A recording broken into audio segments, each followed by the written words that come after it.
Let's go. See, I need this to get me going. My top, Tampa Bay, let's roll. It's game day. It is game day. The United States men's national team. Bolts in the sky, bucks on the goal. I'm excited. Bulls ride or die. From the tailgate, I'm excited for soccer, football, and I'm excited to watch Junior Caminero. It's the JP Peterson Show. Let's go, kids. Hey, listen, that thing sets the tone. As cheesy and as bad as it is, Timmy, it sets the tone.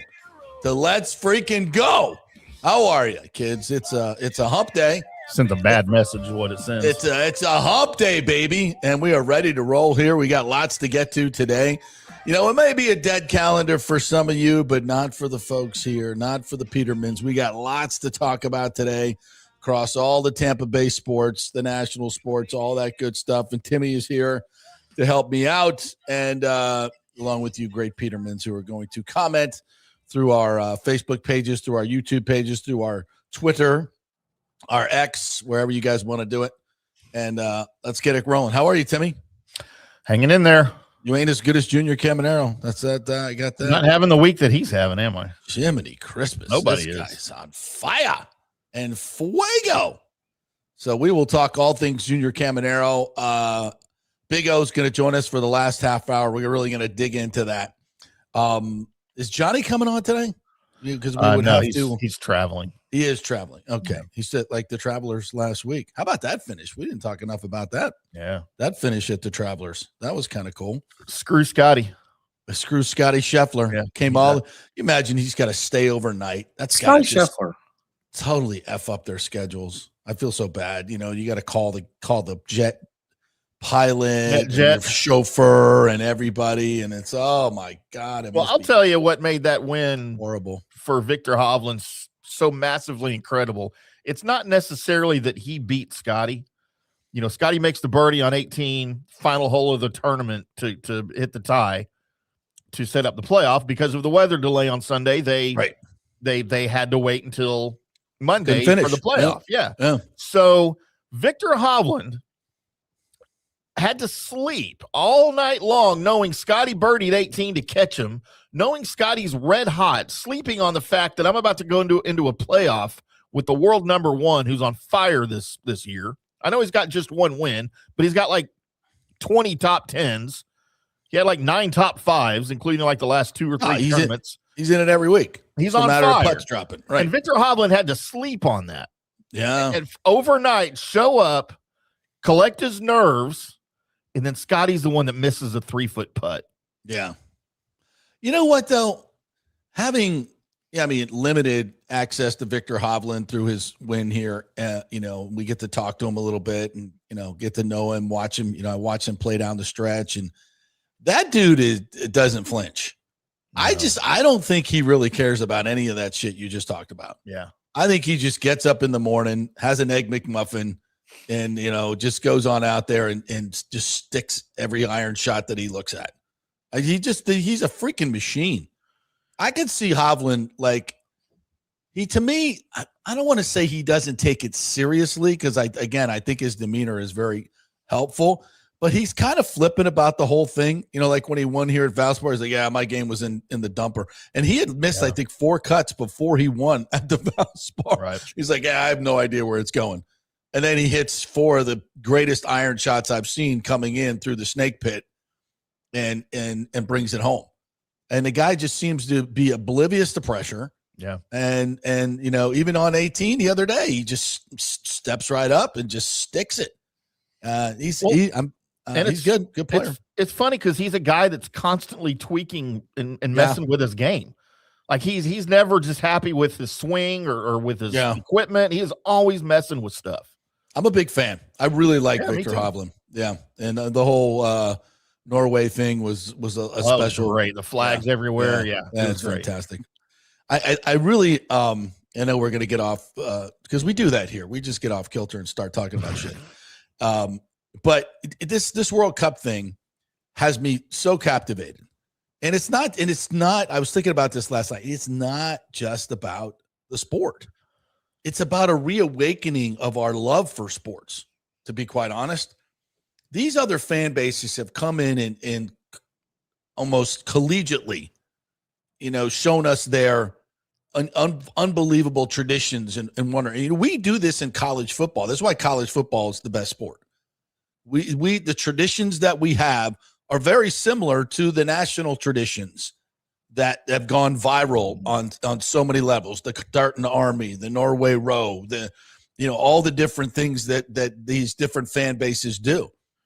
And of course, their unbridled just love for American shit and the fact that they've totally, the world is shit on America because all they see is BBC and CNN around the world and think this place is on fire. And then they come in there like, wow, this place is amazing.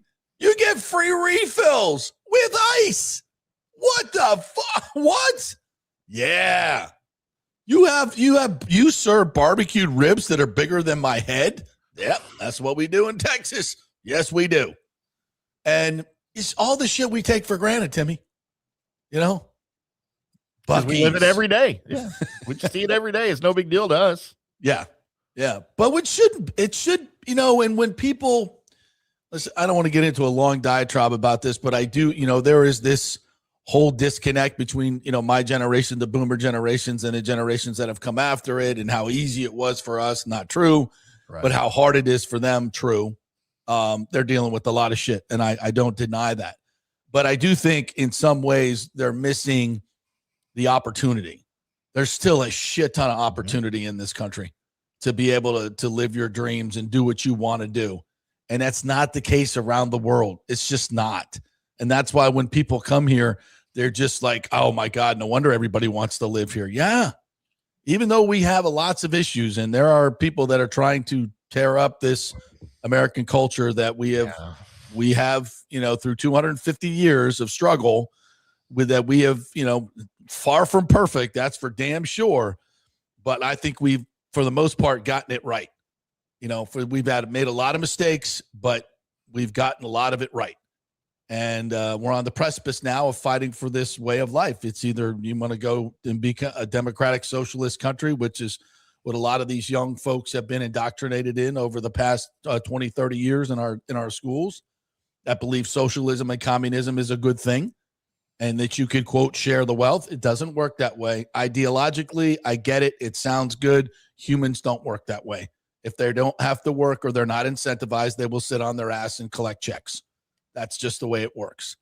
I'd like it to be otherwise, that the utopian society does not exist.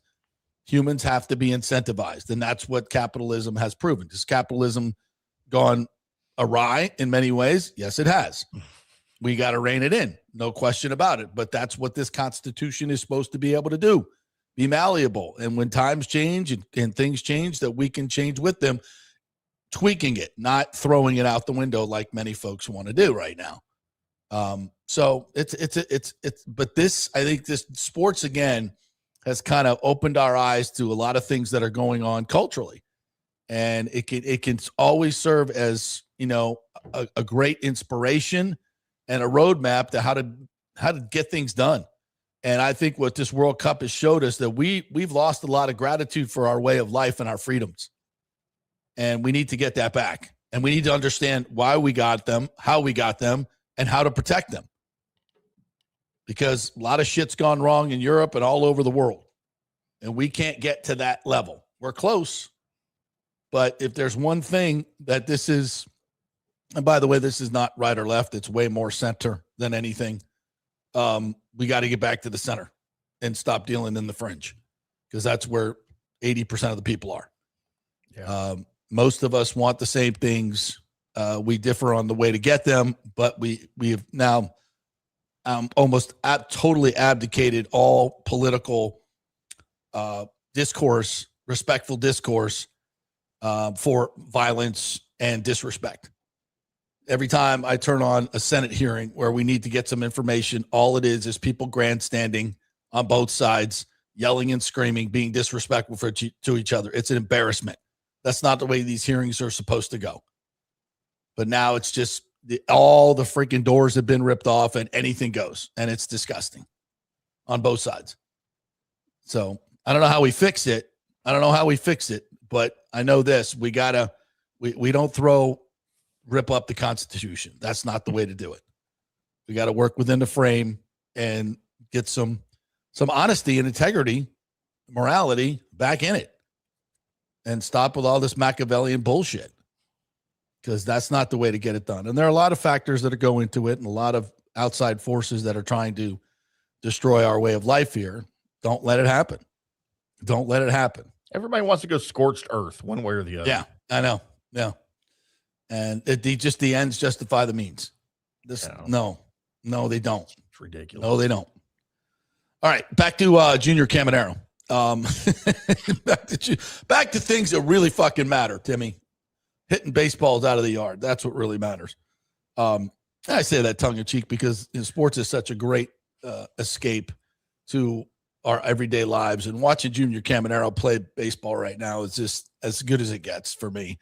You know, Junior, the numbers are out there. 8 home runs, 7 games, never been done by the Rays, anybody from the Rays. And not since 1901 has someone 22 years old done it. This guy is rewriting the 22-year-old record book. When was it? 1901, you said? 1901. I think I remember that. Yeah, I think you do. I think you were friends with the guy that did that. Yeah. Whoever it was. But this guy is like now getting on lists that only, Mickey Mantle, Hank Aaron, Willie Mays. I mean, these are the names of the list that this guy is joining. And now the 3 letters need to be enunciated: MVP. Now, his RBIs are not where they should be because his runners in scoring position, and Big O will opine on this, is not where it needs to be or will be. He's going to regress to the mean for that because he is not, for the amount of hits that he has, he's almost approaching 300 now. For the amount of hit, he's taking his walks. He's doing it. The only hole, a chink in the armor is the runners in scoring position, and that's going to come. That's going to come. And that comes with a little bit of seasoning and age. That's why I've said this yesterday, is incredible as this heater is. And it's incredible. He's got room for improvement. He's got a lot of room in the RBI category to improve, which, as Orestes says, is the number 1 stat, runners in scoring position. The WRC plus is another big one. And he's killing it, but he can get better. He's still seeing the fewest strikes in baseball. And he's on a run like this. Timmy, that's otherworldly. Yeah. Those 2 numbers don't connect. So that means when he does see a strike, he's just crushing it. I think there was a quote in Topper's story today from Fortes. This is from Cash. He says, I don't know if I can put it in perspective. He's seeing the ball well, and when he gets a pitch to hit, he's doing a lot of damage with it. Picked us up in a big way with a 3-run homer to put us back with the lead. Special player, and it's really impressive. Fortes tried to explain it. He said he's locked in. His locked in is a lot different than most people's locked in. He gets a pitch, and he's just not missing it. It's just one of those things to where I've never experienced that, so it's hard for me to explain it. But visually, it's just he's getting a good pitch to hit, and he's absolutely demolishing it. So that's all I can say. And Junior himself said, I go to home plate now. I feel very comfortable the last 2 weeks. Just keep it going. Now, there is a tweak that happened, and I did notice this the other day. I'm like, wow, that's a new stance for Junior. And he has opened up his stance. We have a numerical value on this, Timmy, in case you didn't know. Somebody put a numerical value on it. He was 17% open. He's now 22% open. It's kind of like a 7-Eleven. I don't know. So now, but to me, it's more dramatic than that. I think it's way more dramatic than just 5 degrees, but whatever it is, it's dramatic. And what it allows him to do is elevate a little bit more because he's not as closed and his swing was flatter. So it allows him to elevate a little bit more. And I think it allows him to see the pitches better. I mean, Wade Boggs has talked about, a lot of the great hitters will talk about this. When you when you go from looking, like this at the pitcher to this. One eye versus two eyes, really. Right. You really get a depth perception, and you can see that in the way he's hitting. That makes a huge difference because you could pick up the spin on the ball, and that really determines whether you're going to swing or you're not going to swing, is how that ball is spinning. And, different pitches spin different ways. And the great hitters, the Ted Williams of the world, used to talk about he could see the different types of spin. He also had, X-ray vision too. And the great ones have the great vision because they can pick up the spin. They can pick up the arm angle. They can pick up, and know the difference between a split finger, a fastball, four-seamer. And that, that's something that has to just become instinctual. And for Junior, that's, he's so far from his prime. And that's what's so exciting about this. And I want to read something else that Ryan Bass tweeted, our sideline guy. And I did not know this. And I think it's going to be a huge story. He said, you see the home runs. You see he's the first player out of the dugout to celebrate with his teammates. What you don't often see is Junior Caminero spends time in between innings when we're in the breaks handing out baseballs to little kids in the stands. He points, waits until they get delivered, and then waves. The smiles he puts on their faces is priceless. Not only is Junior super talented, but he's also one of the kindest humans in the game. You know that? I didn't know that. Yeah, how would you? I mean, unless you're there, yeah. Yeah, unless you're there every night. That's incredible. For a kid of his age, and I do say kid at 22, for a kid of his age to get that perspective, I mean, everybody in the world, in the Latin world, is just like, he's the superstar. He's one of the biggest stars in the world now. And for him to be so grounded that he understands this is important is amazing. And for a franchise like the Rays, to have your superstar player in that mindset of fan appreciation, we say, all the organizations, it's all about the fans, and the players, it's all about the fans. Very few of them actually back that up with any action whatsoever. Organizations and players, very few. They'll talk the talk, but they won't walk the walk. What I see this Rays ownership group doing and what Junior's doing, that's special. That's really, really special. The Trop is alive more than it has ever been. And we haven't even really hit to, wait till freaking August, September, and October, because we're going to see games in October. We got the Longo celebration coming up. This week? No, next week. The Longo celebration coming up next week. There's some hints that they might be opening the upper deck. I don't know, but everything this ownership group is doing, I just love it. And, it gets me pissed off when people talk shit about them. And once again, no, I'm not being paid. No, sorry. This is, these are the type. I was watching a video of the Mate Next Deck, which is the all-inclusive 49. They dropped the price to 39 for certain. $49. You can just walk up and grab a hot dog, refill your soda, burgers, popcorn, beer. The beer snakes are legendary already. They've totally cleaned it up. It's repainted. It looks fantastic. It's a nice view of the game for $49 an all-inclusive area like that. You got to be freaking kidding me. That sounds amazing. Nobody's doing that. They got family packs. They're constantly marketing to opportunities that they see. The tarps off section. They're doing a fantastic job of marketing this team. And now you have marketable players. Now, the next step is keeping them. And I know there's still skeptics out there that are like, oh, we're not going to re-sign Junior. We're not going to sign Junior to win along. Listen, if they ever trade Junior Caminero, I shouldn't say ever. We never know what's going to go on with people. I mean, Steve Wonderfranco. But that'll never happen with Junior. And that's the point of this whole story. He's a different cat. He's a totally different cat on the field and off the field. And this is a franchise dream to have a player like this who respects the fans and goes out of his way to do this for the fans, because that builds the fan base. And if you trade a guy like that, Sternberg would trade a guy like this. He would see no value in Junior Caminero other than to make him money in the short term. But when it actually came time to pay the guy, he'd ship him out, giving a rat's ass about what the fans care about, or, it's all short term. It was all short term with him. These guys are different. And this will be a good time for me to mention that the story dropped yesterday that the Rays are now actively picking out their contractor for the stadium build. Okay, so they're getting permits pulled, contractors being hired, $50 million allocated from the state budget. These are all tremendous signs of progress that things are happening. But what do we get in the Tampa Bay Times? Another column from John Romano about how the Rays are leaving town.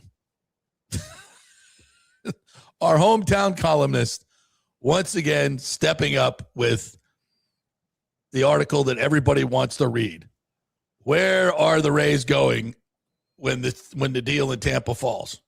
Clickbait. Yeah. And did we mention that these stories were going to start coming out on Monday? Did we not just predict it? Here come the stories about Raleigh-Durham. Here come the stories about Nashville, Orlando, all the things that we've told you for weeks, months. Yes, there are 10 other cities out there absolutely praying to their fiscal gods that Tampa screws this up. And they have also all implemented well-funded opposition social media campaigns to drive this deal into the ground, in my opinion. I don't have any concrete proof of that, but it's my opinion. And I think it stretches to the media as well. There's no question about that. And it's all clickbait, and it is what it is. But these are all outward signs that this thing is getting done. But yet nobody wants to put that spin on it. What we're going to write about is the cities where this is going to go when it fails, which is interesting because Romano has dogged this deal of how terrible it is for Tampa and what an absolute waste of taxpayer money, blah, blah, blah, blah, blah. But yet he writes how 10 other cities, or in this case, I think 4 or 5 other cities, can't wait to get a similar deal for themselves.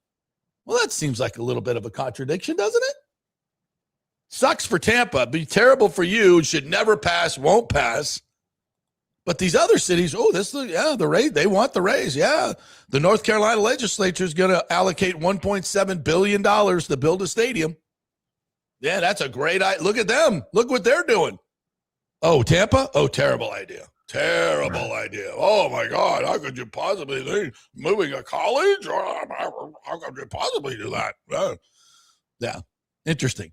So, yeah, all these signs, very positive signs that the deal's getting done, gets very little play in the media. Very little play. But if you think the Rays would be picking contractors if they weren't super confident they have the votes to get this done? No, they wouldn't be. You think the state would be allocating this money if they weren't very confident that this deal is going to get done? No, they wouldn't be. So, yeah, that's why. And everybody, when I put this stuff on Twitter last night, everybody's like, oh, you're the only person. I'm like, where am I wrong factually? I can pick out all the. I could debunk anything in these other negative stories. I could debunk it all. And I'm speaking facts. So where am I wrong that everybody else is right just because it's louder? I just pay attention to the facts and the people that are actually in the negotiations and what they're talking about. And I see these things, from North Carolina, and it's fine. And I hope Raleigh-Durham gets a team. Like I said, 3 decades ago, I was working in North Carolina trying to get a team for North Carolina. I think it would be great for baseball. I think Raleigh-Durham would be a great spot for it, to be quite honest. I think they should get an expansion team. If I were baseball, I would expand to North Carolina. What happens to the Bulls if a team shows up in Raleigh-Durham? No, they move. It's minor league baseball. Can't have the Bulls not in Durham, though. I mean, yeah, you actually can. No. In fact, your major league team might be called the Bulls. No. Yeah. Mm-hmm. Then Bull Durham. Why would you not tap into that history if you were Raleigh Durham? Now, I guess because you're Raleigh, You don't want Durham Bulls. Yeah. So I don't know how you do that. The Raleigh Durham Bulls. Yeah, that works for me. RDU Bulls. Well, they'll be the Carolina. They're going to call the team Carolina. They'll tap into that. So just like the football team did and the hockey team. Yeah. So but anyway, let's get back to. We've gotten off on our stadium tangent, but we had to do that today at some point. But what Junior's doing, and by the way, Griffin Jacks in his last 5 starts, a 1.23 ERA, a WHIP of 1.02. I mean, he has been absolutely phenomenal. And even in even went into the 6th inning, and now we're getting guys stretched out. So it's so funny during the June swoon earlier, it was like, oh, there goes the pitching. Even Nick Martinez is going back to, regressing to the mean. Shane's hurt. He pitches today, which is a big outing. Now, this is a big deal. If Shane can come back and just after a week's rest and regain what he had early in the season, well, that's a big deal. That's a big deal. Because I did get a sense, and I think that's obviously why the Rays did it, that he was just wearing down. And you would go, well, it's still early in the season. We're halfway through. And he hadn't pitched in 2.5 years. It's actually pretty natural that he probably needs maybe a couple weeks off. So I'll be very interested to see if he's got the snap back to his curveball. See how lively his arm is tonight. That'll be interesting to see. But the way this team is playing now, I mean, the Yankees are in complete free fall. As I mentioned, a franchise low 16 hits in 4 games. Judge and Stanton are hurt. They've lost 6 in a row now, 5 or 6 in a row, while the Rays have won 6 in a row. So that's totally flipped the standings. And we said this when the Rays went into the June swoon, and we're like, oh, here it's just going to be just like last year. It's like, no, this is a totally different situation. Last year, they spent, the entire summer on the road and had 3 games in 30 at home, and that was against the Dodgers. Thank you very much. And that even felt like a road trip because you were only home for 3 days. Yeah. So the schedule, they're playing outside. They were getting drained. They were getting their brains beat in, and there was just no relief. And now they're back at the Trop, climate controlled. The field, the stadium itself obviously plays to their strengths, and it's a totally different ball game. And that's why we said, nah, I don't think this is it's certainly not like last year. The circumstances are completely different. I don't expect this to be a prolonged slump. Every team slumps, but this should not be a prolonged slump. And they've come out of it, and Junior has led the way. Now, without him, I don't know what we would do. And still, I think it's, as much as I say that, it's still a very fragile existence because they have no depth. I mean, just losing even one of the trio would be catastrophic, just because the way the lineup works right now. So you need those guys, all 3 of them, to stay healthy, and that's hard to do over a full season. Not having any depth will expose you at some point, and the Rays will have that. Now, how do you combat that? Well, you hopefully get some guys healthy. Fraley is on the way. What difference that makes, we'll see. Didn't seem like it made much difference early on, but it was a very small sample. There's going to be some type of trade. There's just too much smoke out there. Joe Adell's name's out there. There's a lot of outfielders that are out there. I would be shocked if the Rays did not add a power hitting outfielder. It's such an obvious need. It was an obvious need in the offseason. Perhaps Neander said, well, let's just see what we got in Fraley and the rest of these guys, see how we put it together. And then at the deadline, we'll make the move. That's fine. Time to make the move. It's still a humongous need for this team. But if you can get just one of those big bats to join the tremendous trio, I mean, this is a team that could really, really start popping off 5-6 run average per game with Diaz, wow, Aranda, and I mean, they're leading I think they're leading or second in the league in RBIs, just the 3 of them, and with a lot of poo shiesty around them. No disrespect, just in terms of offensive ability. Well, look, when you're talking about offensive ability, and Caminero is obviously the headline here with 8 home runs in 7 games. something ridiculous, Yeah. total overall. And look, I haven't watched every single game during this insane nuclear stretch, but I did notice they appear to be having a little more patience at the plate. Didn't they only have 2 strikeouts against the Royals and like 11 the other walks? night they had no strikeouts. Yeah. So I mean, the dingers are obviously the headline here, and that's what gets clicks. But the patience at the plate is what is allowing that, I think, for a lot of these guys. Yeah. So don't overlook Junior. that. Especially Junior. Junior's taking his walks, which is really hard for young players to do. Rick says when you're hot, right? When you're hot and you know you're going to hit a home run, how hard is it to not swing at every borderline pitch? I mean, it's incredible. Yeah. And the one he hit last night, like you just it's funny. It's like out of the hand. You're like, uh-oh. When Junior, and it's like, oh, murdered it. Rick says, looks like JP's batting cage sessions are finally paying off with Junior. Is there anything JP can't do besides start the show on time? See, even that, Rick, is calculated. I want you guys wanting it. Like, where is he? I shouldn't have let that secret out, should I? That's why they get mad at me. That's why I ghost some of my dates. No, it's not. I don't do it on purpose, Rick. I'm not that calculated. I do not think, I appreciate you guys waiting for the show. I really do. Trust me. Kurt says, last night, Tampa Bay won.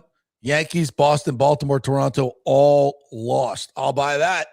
Also, I called right here yesterday, although it wasn't a certainty. Caminero first to declare for home run derby. You did. Yeah. He is in the home run derby. Last year, I admit it, I was afraid it would fuck up his swing. Yeah. It did not. So go get him, Junior. Go knock him. And they've changed it this year. They've changed the formula where they're going to give the players a chance to watch their prolific home runs land. So it's not going to be this constant, rapid fire swing. So we can't even enjoy some of the bombs that they're hitting. And that'll certainly take less toll physically on the players. And I think it gives Junior a better chance too, because his swings are so quality and he's way more consistent contact. So I think less it's kind of microcosm of the season. He sees less strikes than anybody, but when he sees them, he recognizes them and he murders them. So I think it'll give him a little bit of an edge. Yeah. So hit that Liberty Bell downtown. Alejandro says Junior's going to be third in MVP voting by the end of the year. The route he's going, and what a win last night for the boys. Yankees keep losing. I'm going to call it. We will be the first team to 50 wins in the AL. Yeah, I think so. But so Alejandro, I haven't really dug into it too much. What does the MVP race look like right now? And where's Junior in this statistical pantheon?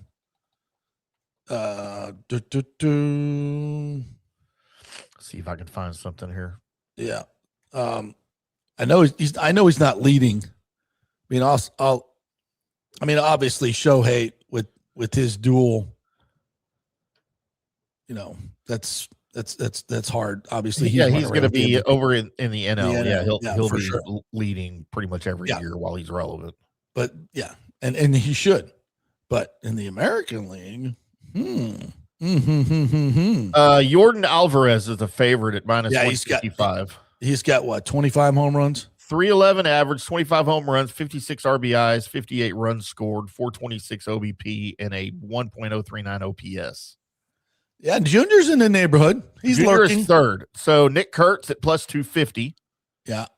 And Junior Caminero, but it's a wide margin. Caminero plus 2,000. So yeah. That's good value, though. Yeah.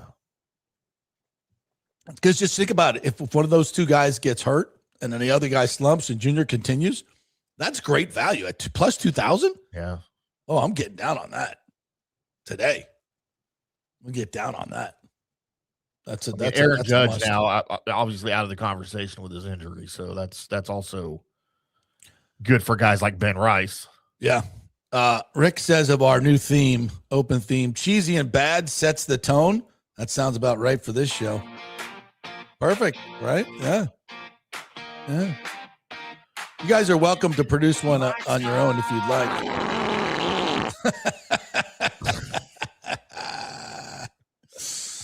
Oh, look.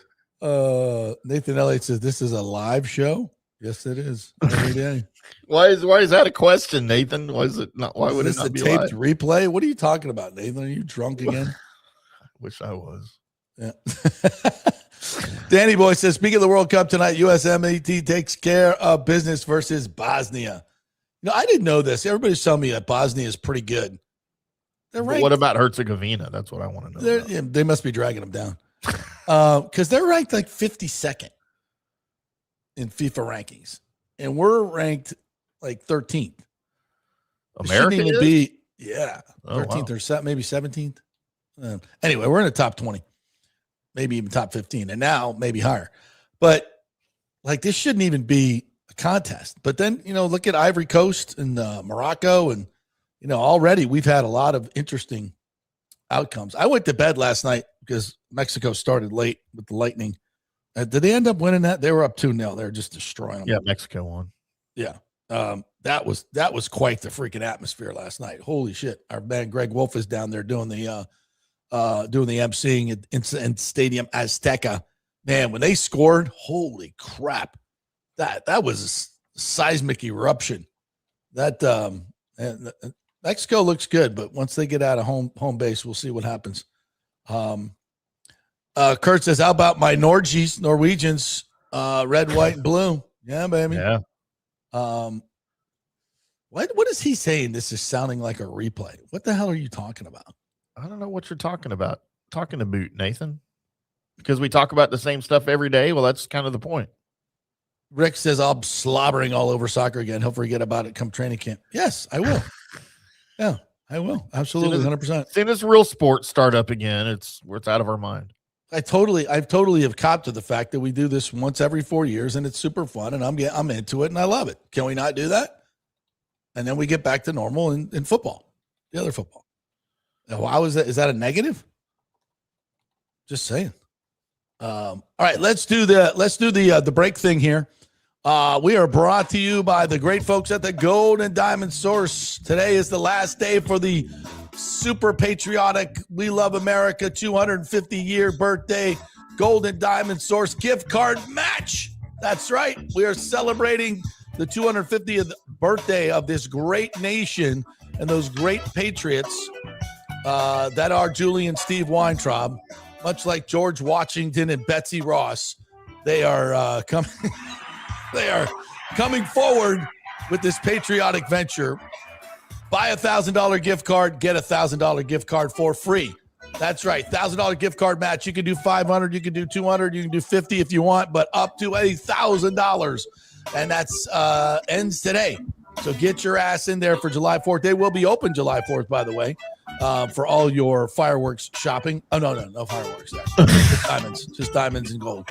So head on over to Gold and Diamond Source, 3800 Overton Road, always online at thegoldendiamondsource.com. Back in 3. Pitch Roofing believes giving back is part of doing business the right way. That's why they proudly offer exclusive discounts to those who gave the most to our communities, including veterans, first responders, seniors, and teachers. And for listeners of the JP Peterson Show, there's even more good news. Pitch Roofing is now offering a special discount just for fans of the show. With so many roofing companies coming and going in Florida, it's important to choose a contractor you can count on long after the job is done, especially when it comes to honoring your warranty. Pitch Roofing is built for the long haul with a reputation for quality, transparency, and standing behind their work. Whether it's a repair or a full replacement, their team delivers honest guidance, quality workmanship, and no high-pressure sales. Call 727-67-PITCH, 727-677-4824, or visit pitchroofing.com to schedule a free estimate. Pitch roofing done right. Big thanks to Italiano Insurance, the great folks over there. They will soon be part of Gallagher Insurance. A little name change, but same great folks, same great customer service you've known for over 65 years. They do all the work. You save all the money. ItalianoInsurance.com at 813-877-7799. Hey, guys, you already know that Riveters is the best sports bar in all of Tampa Bay, but now it gets even better for Rays baseball season. During all Rays games, check this out, $6 Tito's, $6 Jack, $6 margaritas, all during Rays games. Are you kidding me? And that's always a great pour from the great bartenders at Riveters. Great service, great food, everything is fresh, nothing is frozen. And let me tell you, if you want baseball and wings, you will not find any better than Riveters. Their sauces, like the blue cheese and the ranch and everything, is handmade, and the wings are big and they're perfect. Wings, baseball, Rays, Riveters. It all comes together during baseball season. Once again, in addition to all the great food and service, you get $6 Tito's, $6 Jacks, $6 margaritas. It's time to celebrate. Baseball season is back, and celebrate at Riveters. You know where it is, right there on Dale Mabry, just north of 275, just south of the stadium. See you there at Riveters. Hey, the Golden Diamond Source wants to be your family jeweler, so don't wait any longer to find that one-of-a-kind perfect engagement ring for that special someone in your life. At the Golden Diamond Source, they can design anything you want personally. The Golden Diamond Source can help you trade in your old broken jewelry and use it towards a new purchase as well. And with gold prices at record high, now is the best time to do it. They only sell natural diamonds at the Golden Diamond Source, so if it's a real love, it should be a real natural diamond. Don't start your relationship with a fake diamond. Bad idea. And with the Golden Diamond Source first-time buyer program, you can learn all about the 4 C's in all the different shapes and styles. And they are able to show you a huge selection of inventory to choose from. And don't forget, 0% financing for up to 5 years. If you finance $5,000, it's only $83 a month. Make sure it's a Golden Diamond Source diamond, 3800 Almerton Road, always online at goldendiamond.com. It's a love you give only at Golden Diamond Source. Hey, JP here for Genesis of Tampa and the Murphy Auto Group. I think the best way to experience a business is to use that business. And I just did at Genesis of Tampa. Just bought a GV70, a 2023, and it feels and drives all new. It's an absolutely fantastic car. The technology, the comfort, and the price, absolutely outstanding. Frankly, I never thought I could get into a car like this, but they made me a deal I could not refuse. And I also get the VIP service where you can just drive right up, their pit stop service. They'll top off all the fluids, make sure your air in your tires is good, new wipers if you want them. If you need extended service, they will come to you, bring you a courtesy car, and then bring your car back. What more do you want? The experience was just VIP all the way. And you can get that at Genesis of Tampa. And don't forget, you can get extended warranty, which I did. So I have worry-free miles up to 100,000, and all they do is just take it in. Actually, I don't have to take it in. They come to me. It's perfect. It's Genesis of Tampa right there, 801 East Bears Avenue, right off of 275. Go see them and tell them JP sent you. Let's go. Right now, back to the show on FanStream Sports. By the way, breaking news. Kucherov extension. Kucherov signs with Toronto. Yeah, I don't think they would like that. They hate him so much. Then I don't know. They do. But anyway, welcome back to the show. We're brought to you by the great folks at Riveters, where I will be tonight watching the United States men's national team. Who's coming? Who's joining me? So far, I've only got 2 RSVPs, and I'm very upset about that. Bar tab's going to be cheap. Yeah. So I need to find out because I'm trying to get a table for us Petermans. I'm going to bring some swag as well. So let me know what's up, guys. If you want to come join us, United States men's national team tonight for USA versus Bosnia Herzegovina. It's a big night. We'll talk about that in just a little bit. But Riveters is the place to be for all your World Cup action. Place was popping last night with Mexico. That's good for business when they have a lightning delay. So then the people just keep drinking, and the lightning goes on and on and on. So, yeah. It's a good night for Riveters last night, I'm sure. Nice. And there will be a big night tonight as the USA goes up against Bosnia Herzegovina. 8 o'clock. One here. Be there. If you're coming, love to hear from you in the comments or hit me up on Twitter, wherever. I'll try to get a table for everybody. So we got a few takers. We'll see what happens. But thanks to Riveters, our favorite place to watch World Cup and Rays games as well. Don't forget, you get your $6 Tito's, Jack, and Margs during every Rays game. All right, back to the comments. Kurt Thorson says, JP, I saw your attempt to bring reason to the TBT article on the Rays seeking construction. The ignorance of people has me thinking it is legitimate, intentional, or just plain nefarious. Yeah, I mean, yesterday, Timmy, you'll find this absolutely shocking. I was trolling the people, as I'm known to do. Yeah, it's funny when the positive stories come out. I'm like, oh, wow, look at this, kind of tongue in cheek. And then everybody's like, oh, it doesn't mean anything. Oh, okay. The other stuff means something, right? When a vote gets delayed, that's the biggest deal in the world. Even though it was foretold on this show, there were basically multiple reasons for it. Most of them are procedural, not because it's in danger of not passing. I mean, it's silly, actually. It's just part of the process. But everybody, but when concrete things happen like this, it's like, oh, no, that doesn't mean anything. Okay. $50 million getting allocated from the state judge. That's nothing. That's just, okay. Yeah, Kurt, it's a little bizarre that when things like this happen, people continue to say, oh, no, they're still going to Orlando or Raleigh, Durham. Yeah. That's what they're getting paid to say. Pooh Shiesty says Germany and Japan both lost on Monday. The last time Germany and Japan were eliminated in the same day was 1945. Oh, nicely done, Pooh Shiesty. Nicely done. The axis of evil.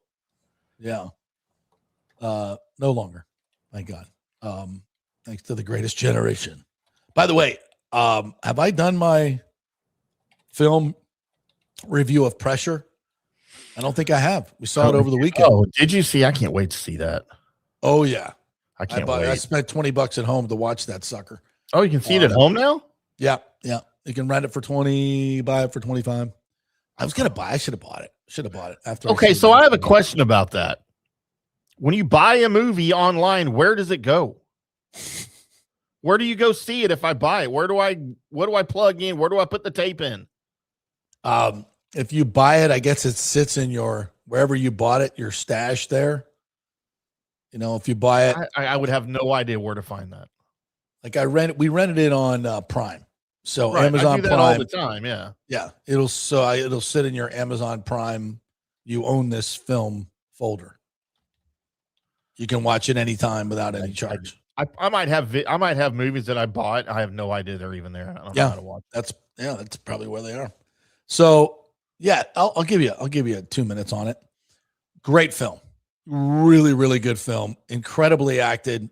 Brendan Fraser plays Dwight D. Eisenhower. Kate Summersby, his driver, is very well. I should have the actor's name in front of me. I'm sorry, I don't. She is great. And they have this total dickhead British meteorologist that's kind of the focal point of the story. And he plays the part to make you hate him, and he's really good. Like he's just such an a-hole. But he kind of saves the day in terms of it is a little. I mean, I don't know how historically accurate it is, but they have I don't want to play too much of a spoiler. I mean, you know how it turns out, right? Oh yeah. Right. Like, how that works. We know the end of the story. Yeah. Okay. So I'm not playing spoiler here. Right. But the main, to tell people, oh dude, don't spoil it. Oh, did you not know what happened on? Did you not know what happened on D-Day? But it was supposed to happen on June 5th. Mm-hmm. And so it's less of a war movie and more of a meteorological war movie. It's the drama between the American meteorologist who's kind of depending on his old charts, his analog charts, and this newfangled meteorologist who knows Northern Europe and Northern England way better than the other guy. And he takes current data to do his forecasting instead of using, they used to like look at the current weather, right? You could say, okay, we have a high pressure over the Azores. We have, and then they'll go back and look at these other maps. Oh, in 1924, we had high pressure over the Azores and things going on over here and things going. So it's very similar in 1924. Therefore, we're going to predict that this weather pattern is going to follow the 1924, the 1916, and the 1904 models. Makes sense, right? It makes sense. But this was the new fangled weather casting and he wanted the data. He's like, give me the data from Nova Scotia. Give me the data for the jet stream coming across Iceland. Give me, the data from, these other points, these other little islands where they would put up a weather balloon in their little box and then the thing would come down and then they'd read it and they'd send it out over the telegraph, right? But that's what they were doing. And there were two storms that were out in the Atlantic that were heading towards England. And there were, they were trying, and he was predicting, he's like, yeah. And the whole week leading up to D-Day was beautiful weather in England. And this arrogant ass is telling everybody, hey, no, storm's coming. And everybody's like, what are you talking about, you limey dick? No, go on Monday. Go. Was there a lot of bloke going around in that show? And Eisenhower, to his credit, kind of blew off his guy that he's worked with and Patton had worked with and he'd been right so many times. And said, I think what this guy's talking about is true. He's like, yeah, he's like, no, it's going to be catastrophic on Monday. We're talking 8 to 10 foot seas. And the admiral's like, hey, our boats don't do that. They'll all sink. Right. All our landing craft will just absolutely go to the bottom of the English Channel if we're in 8 to 10 foot seas. Like that ain't going to work. And that's what happened on that Monday. But like late in the process, he said, this is where I get to a little bit of a spoiler, so I won't do it. Something popped up, and there was other data. So then that's how the whole thing plays out, and it's really a fascinating movie. It's a fascinating movie. It's extremely well acted. Yeah, it's fantastic. It's not really a war movie. If you're looking for, in fact, the scenes of early D-Day are just some of it. It's live action mixed with historical. So it's not, you're not going to get a lot of that, not a lot of explosions if that's what you're looking for. It's not that kind of movie, but it's a great historical account of, how things like that and decisions that are made changed the history of the world. And, and it's funny. It's like, as you watch it play out, you understand. It's like, we argue about a lot of shit, and it's so meaningless. When it comes to these are like real decisions that are going to affect millions of lives for generations to come. And you better fucking get it right. And sometimes it's just gut feeling. It's just gut feeling or praying or a higher power, whatever you want to, however you want to look at it, is the difference. So highly recommend it. You can rent it at home. And I've heard the kids together. Very good family watching. I've heard Brendan Fraser's performance is just masterful in this thing as Eisenhower. And you know what? If you really told me there's a movie coming out where Brendan Fraser is Dwight Eisenhower, I would have just laughed. Like, are you kidding me? Yeah. But I haven't seen it yet, but everything that I've seen about it and about his performance is that it's just great. Yeah, it was really good. I think we got any comments on that. And I love weather and I love war. Rick says his first climate change movie written by Al Gore. Thankfully, Al Gore was nowhere near this. Can you imagine these idiots making tactical decisions based on global warming and stupid shit like that? Like, wow. That's what I think it's kind of what we've done in a lot of different ways. I can't imagine.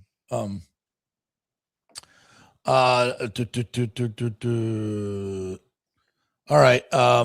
Let's get to some other. I wonder if we had any comments on the movie. But if you've seen it, I'd like to know your thoughts. Yeah, I'll probably see it this weekend. So I might try to go to the theater though.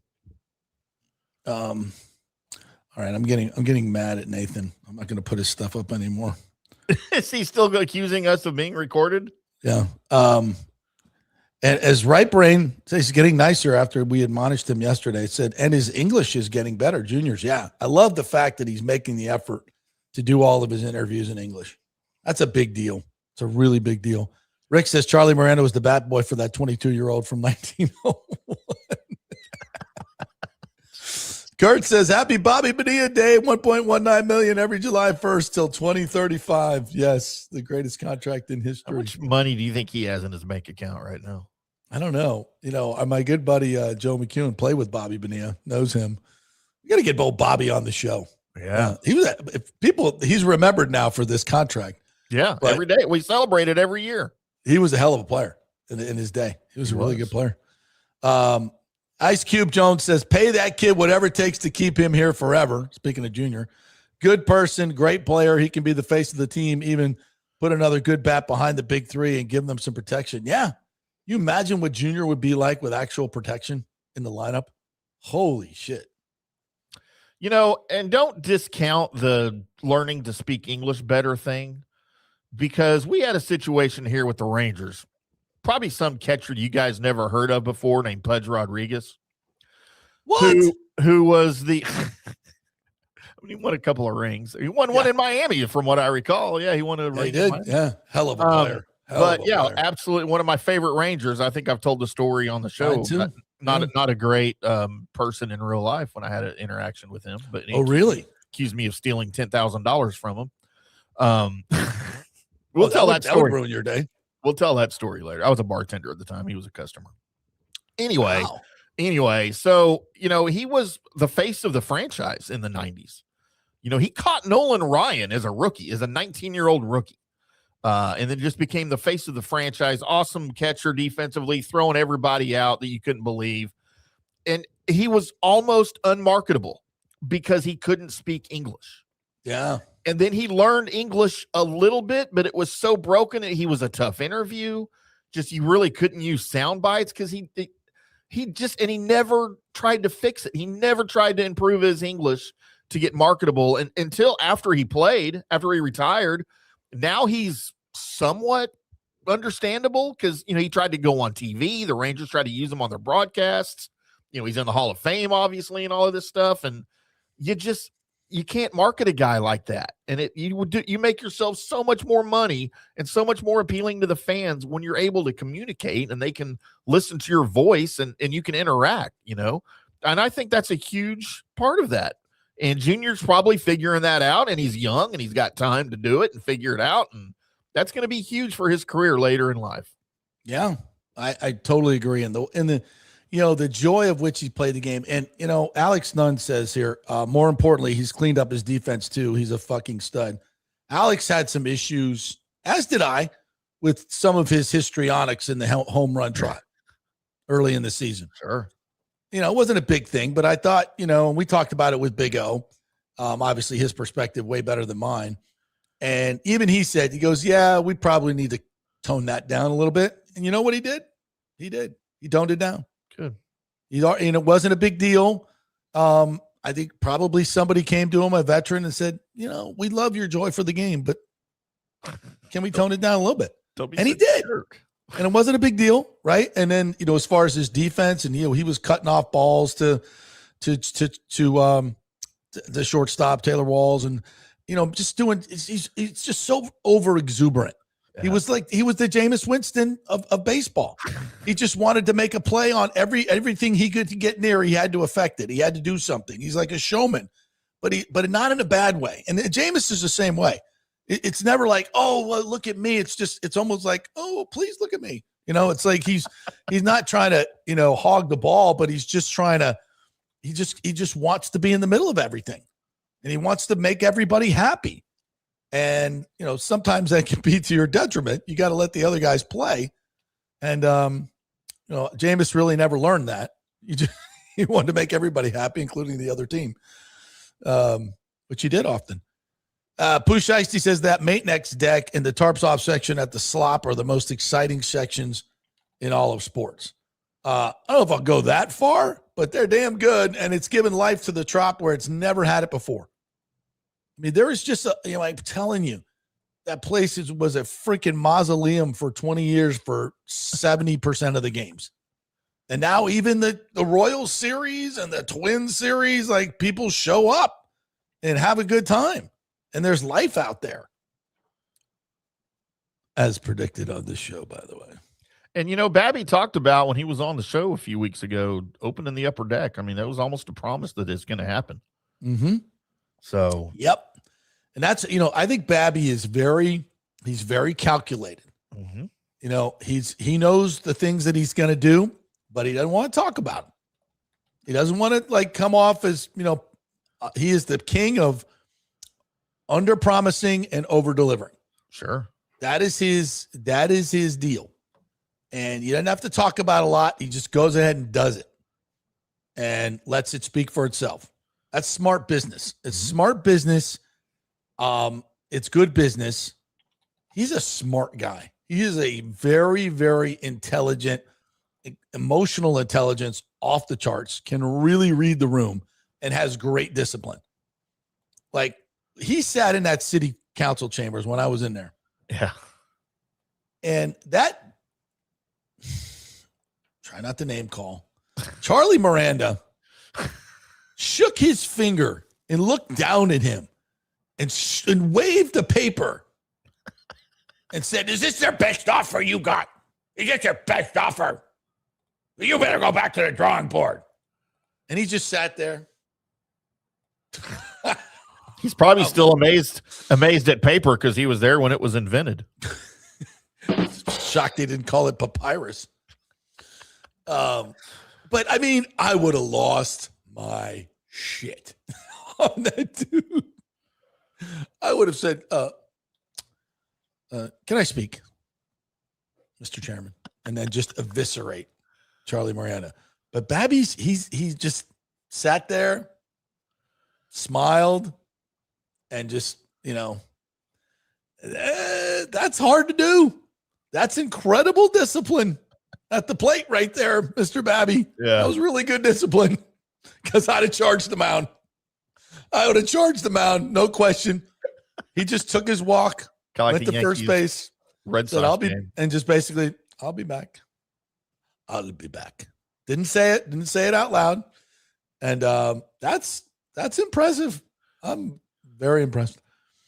David Terry said, went to the maintenance deck last Saturday. It was epic. 15 beers down. Found myself in line most of the game. So it's a great view. All right, David, 15 beers in one game. I mean, it's probably light beer. So, but in over 4 hours, it's not that bad, but that's impressive. That's Boggs-esque. That's Boggsy-esque right there. 14 beers, 15 beers. I got to get up there. The man next deck. And maybe this next homestand we'll do that. Pusheisty says there's a new sheriff in town. Long gone are the days where we trade away our best players every year. Isn't that great, man? This is what I've talked about, for years about getting real ownership in here. And this is what we have prayed for, a group like this that's rooted in Tampa Bay. And and being able to put this together in Tampa, it's going to be just absolutely fantastic. And it's going to be exactly what it always should have been, with the baseball tradition and just exuberance in this town. It was always supposed to be this way, and we're finally going to get it right. And I just can't. And that's why I'm so excited about it. It's because this community deserves that. This baseball community deserves it. We produce the best and most players per capita in Major League Baseball. And we are a baseball town, but we've done it all wrong. And wait till we do it right. It's going to be awesome. Kurt says, I've jokingly told the ushers at the Trop regarding Tarps Off that Sternberg would have had those shirtless boys arrested. Man Bear Pig says, I love it, JP. I hate your new song, but I love you. Thank you. It's break time. That'll be our break song. I see. That's a great compliment. If you guys will sit through this shit, this AI slop, just to listen to the show, I appreciate you guys. All right. Hey, we are brought to you by the great folks at Italiano Insurance. They are going to become AJ Gallagher Insurance, part of the bigger company. What does that mean for you guys? Well, it needs more insurance options for you. That means hopefully cheaper prices for you. They'll find other companies that they'll work with. They'll do all the research. They'll do all the work. You save all the money. You get the same customer service you've always gotten from Italiano Insurance, but you don't get all the national crazy stuff where you're not able to talk to a human like at other places. You're still going to get that great customer service, but the big options of AJ Gallagher Insurance. It's the little thing, and the big thing equals a great thing, as I like to say. 813-877-7799. Back in 3. Well, the folks at Third Generation Plumbing and AC want to say thanks for making them so dadgum busy. Of course, advertising on your favorite Tampa Bay sports talk show helps, but it's their incredible customer service, honesty, and integrity that have earned them tons of 5-star reviews. And now you could be part of the team at Third Generation. Yes, they are so slammed, they need to hire more certified AC technicians and plumbers. It's a great family business to work for. My buddy John Rodriguez runs an old school family business since 1995. They pay well, give you all the holidays off, and they offer great benefits. No cold corporate atmosphere here. You're part of the family. If this sounds cool to you, call them and apply at 813-961-8024, or you can email your resume in at thirdgenerationplumbing.com. Just go to the website, you'll see the button, email them, or call them at 813-961-8024. And don't forget about the $169 yearly maintenance special. It's a no-brainer, guys. thirdgenerationplumbing.com, and they also do AC. Ciao, Paolo Tini here, owner of Caffè Paradiso, voted number 3 People's Choice Award on Open Table. I want to thank all our loyal family of customers that have been enjoying our great traditional Italian dishes we make from scratch every day. It's a great family story we're proud of. Our family moved from Rimini, Italy in 1984. My dad, Caesar, started Donatello, and that's where I got the start in the restaurant business. I started Caffè Paradiso on South McDill in 1995, and we've been there ever since. From our traditional ossobuco, a veal slow roast for 4 hours, to our daily fresh catch, the Gruppo Paradiso, with a piccata sauce and lobster claw meat, homemade pasta like lasagna, farfalle salchicha, which is a bow tie pasta homemade with fresh sausage. Hold on a minute, JP's favorite. I love it. So come and have a glass of wine with me on South McDill. Get a reservation on Open Table and see all our 5-star reviews. Ciao, see you soon at Paradiso. Sports fans, it's time to gear up. Head to fanstreamsports.com and check out our brand new merchandise store. We're talking bold t-shirts, 3/4 zips, hoodies, hats, mugs, and more. Everything you need to rep your favorite shows and your favorite crew. Whether you're rolling with the JP Peterson Show in Tampa Bay, From the Rough in Dallas, the Tim May Show featuring Clay Hall, or the Jeff Thidoff Show in Ohio, or any of our FanStream Sports original programming, we've got the perfect look for game day and every day. So don't wait. fanstreamsports.com. Click merch and grab your gear now. Wear the stream, live the stream, fanstreamsports.com. Welcome to Kingmakers, home of the JP Peterson Show studio and Tampa's premier business networking and social club for members only. By day, it's an exclusive, vibrant co-working space with a stylish conference room, focus rooms, a full production studio, and an in-house marketing team. And by night, Kingmakers transforms into a sports-centric social hub with a full sports bar, golf simulator, and exclusive events. For young entrepreneurs and seasoned professionals, it's the perfect place to work hard, play hard, and make big moves in Midtown Tampa. Close the deal, celebrate the win. Only at Kingmakers. Become a member today at kingmakerstampa.com. Your business, your club. Hey, JP here for my concierge medical professional, Chris Lugo, PA. You've heard him on the show for a couple of years where he shares invaluable medical, nutritional, and supplement advice. With Chris, it's like having a medical provider as your best friend. What I love about this concierge service is the convenience and support he offers. I can text or call him 24/7 with any questions or concerns, and he'll promptly call in a prescription if needed. No office visits or copays required. It gives me peace of mind knowing I have someone genuinely invested in my health, not just focused on insurance profits. And the best part, the Bay Area Modern Medical Center's personal concierge service is more affordable than you might think. Don't let insurance companies dictate your health care. Take control of your health and wellness today. Visit BAMMC.com for more information and to schedule your initial free consultation. Empower yourself and take charge of your personal health with BAMMC.com. Let's go. Right now, back to the show on FanStream Sports. All right, welcome back to the JP.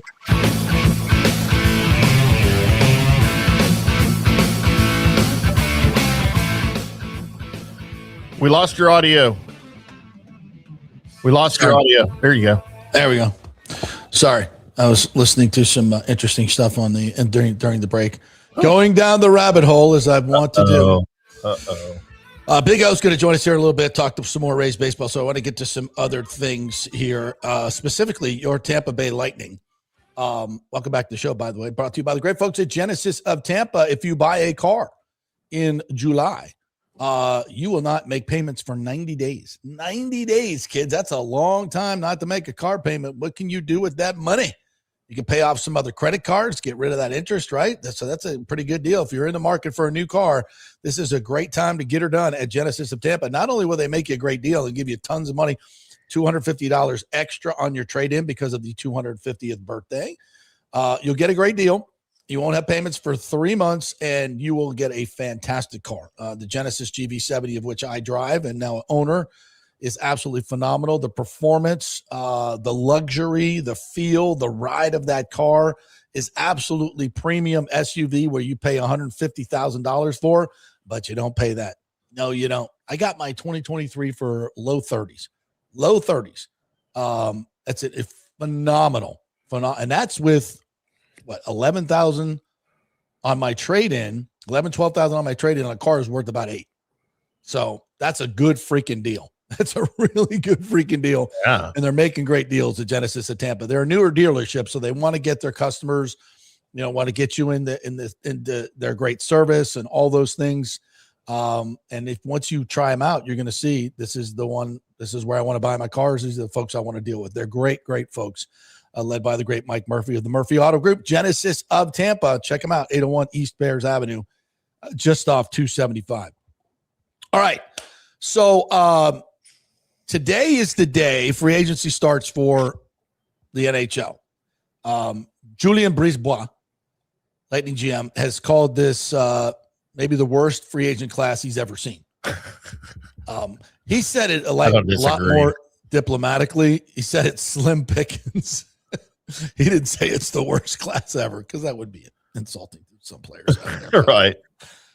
It's not about the specific players. It's about the, what's available.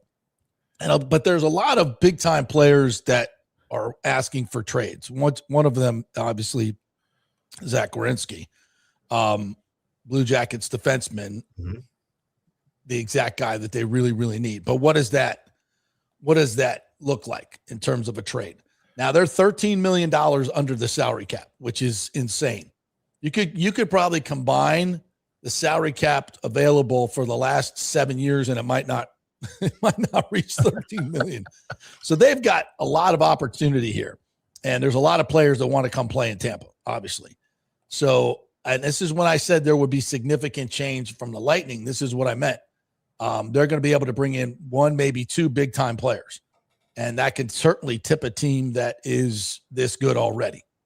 So I think this is a huge offseason. And these decisions by Julien Brisebois, now that he's got some stuff to work with, it's going to be huge moving forward. Now, as I mentioned with Kucherov, today is the first day that they can extend him. And I would expect that extension to come rather quickly. So it could be today.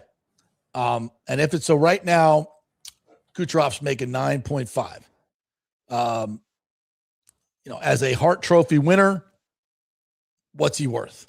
What's the top level right now? Guys are getting 14, 15 million. I don't expect it to be that. But it's probably going to be in the 12 to 13 range. Now that doesn't affect this year's salary cap. He's locked in this year at 9.5. But the salary cap's probably going to go up 7 to 8 million every single year. So again, this is going to be a superstar approaching his age 33 season, still at the top of his game. So what does that look like? 12, 13? We'll see. Obviously, with the no state tax, you know, there's room to play. Obviously, for Kucherov, if he were to go somewhere else, he's going to have to pay that, most likely other places. So he's not going anywhere. And that extension I would expect to be done rather quickly. So we'll see. And we'll be watching our email to see if and when that happens today.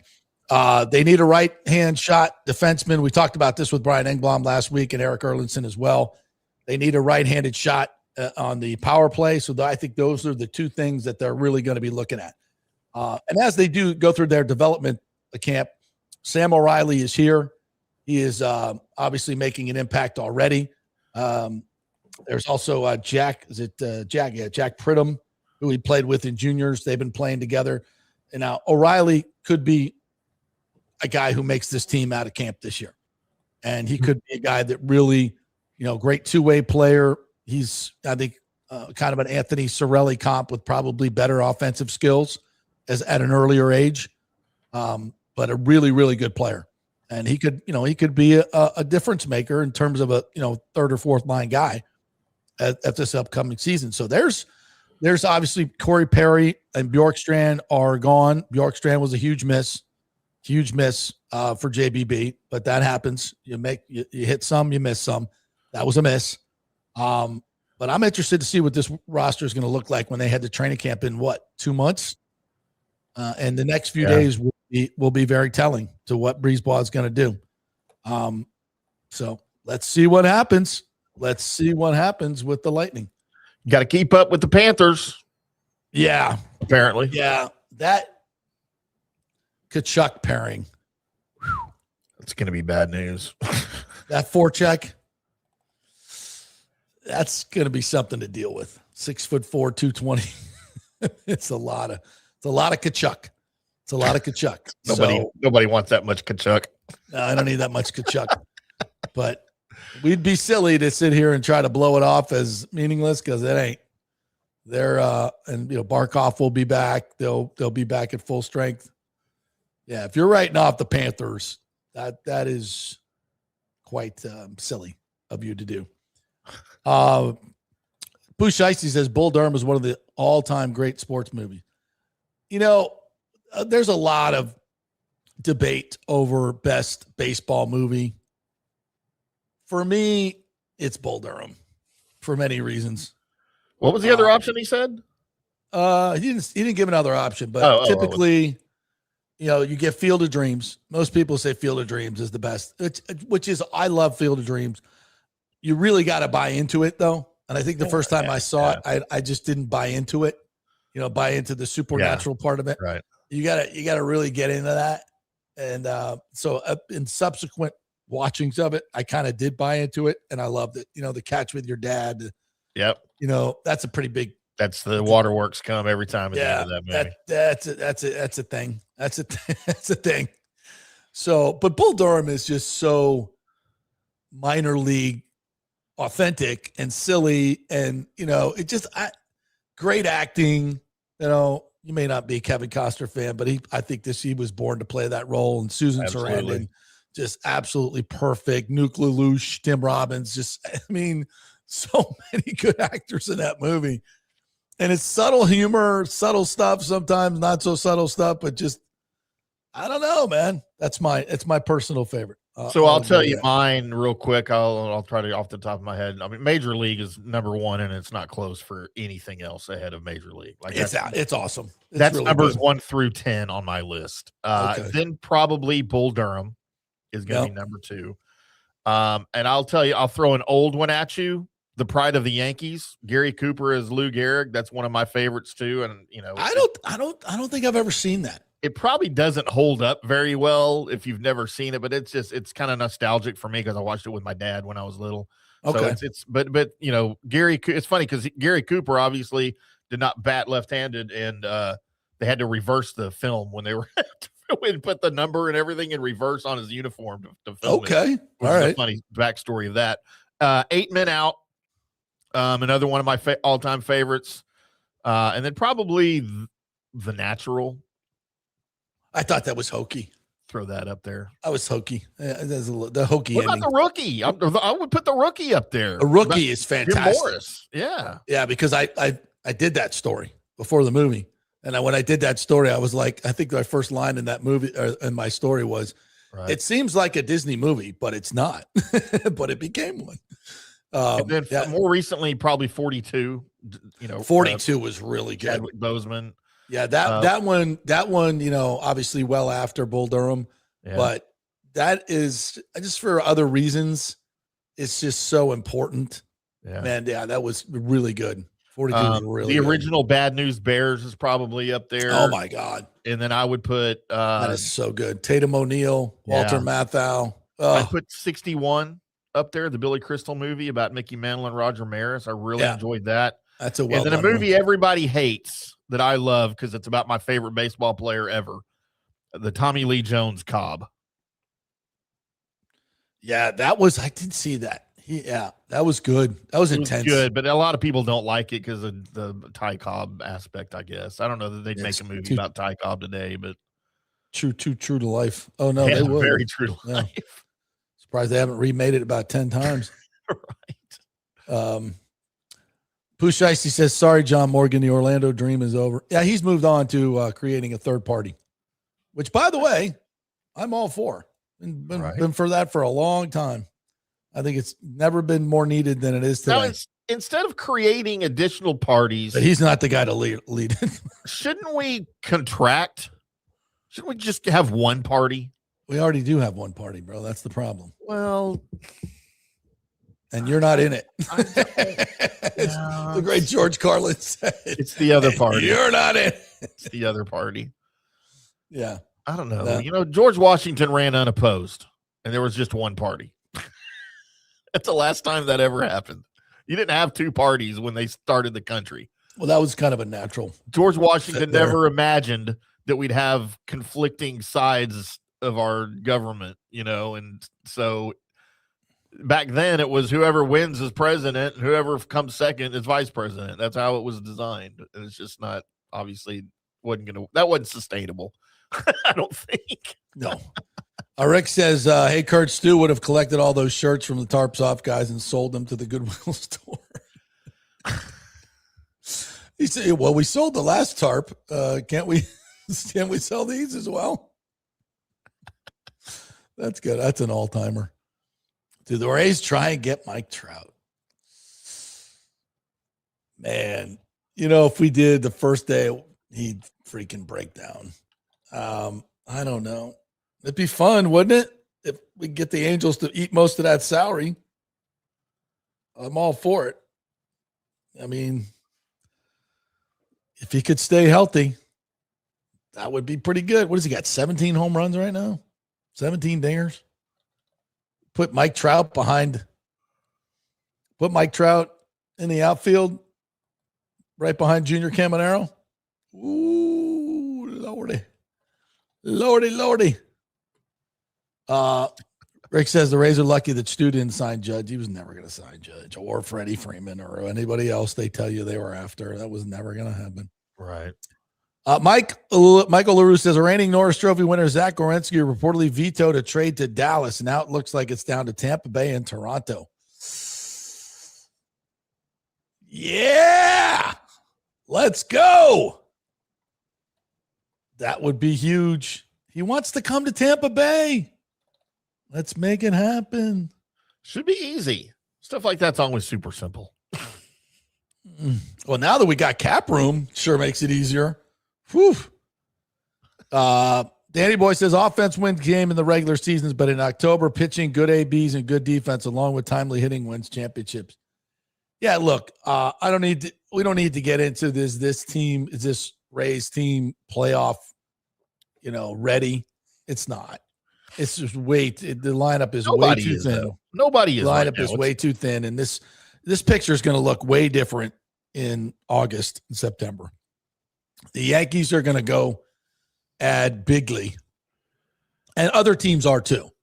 Other big money teams are not going to sit still. If Toronto can fight their way back in it, they'll go crazy. Who else? I mean, Oakland's not going to do, or Sacramento, or what the hell are they even called these days? Or just the A's.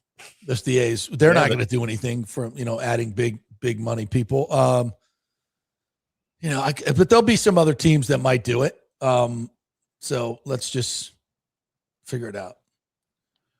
I am not. What's wrong with Nathan? Is he drunk this morning? You have a stroke. What else we got here? Donald Vesey says Junior will have 33 home runs at the All-Star break and win home run derby. Book it. Man, I hope you're 20. So he's at 23. So 33, in 2 weeks? Hold on now. Let's tap the brakes there, Donnie. Let's tap the brakes. I know he's on a heater, but he's not going to hit a home run every single day. Probably not going to happen. This is interesting. Go ahead. I'll go. Nathan Stout says, listen to yesterday's show after work. Thank you for doing that, Nathan. Always listen to us as a podcast, folks, and you can fast forward wherever you want to do. Said, couldn't disagree more with Scott R. on Baker's contract. Sign Baker now and pay him. This idea that Baker will sign for $50 million per was the going rate in 24. Yeah, we disagree on this. Scott and I disagree on this. And I think his points are good. If you want to play hardball with Baker, are you going to get the best out of him? I don't think so. I think is he going to play hard? Yeah, he's going to play hard, but it's just different. It's hard to quantify. And he's right. He'll play hard to get another contract. But it's bad karma to me. It's not the way you do business. If you're committed to the guy, commit to the guy. Give him the freedom to know that he can go play the way he wants to play. And if he gets an injury, he's okay. Right now he's got to play knowing full well that if he runs around and gets hit on the knee and gets an ACL, his contract next year is going to be a lot less than it would be.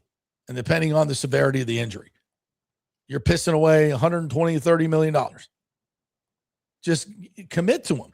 And I think it's just this message it sends to your team, the message it sends to Baker is that the organization is all in. And I don't think that's the message that the players are getting right now.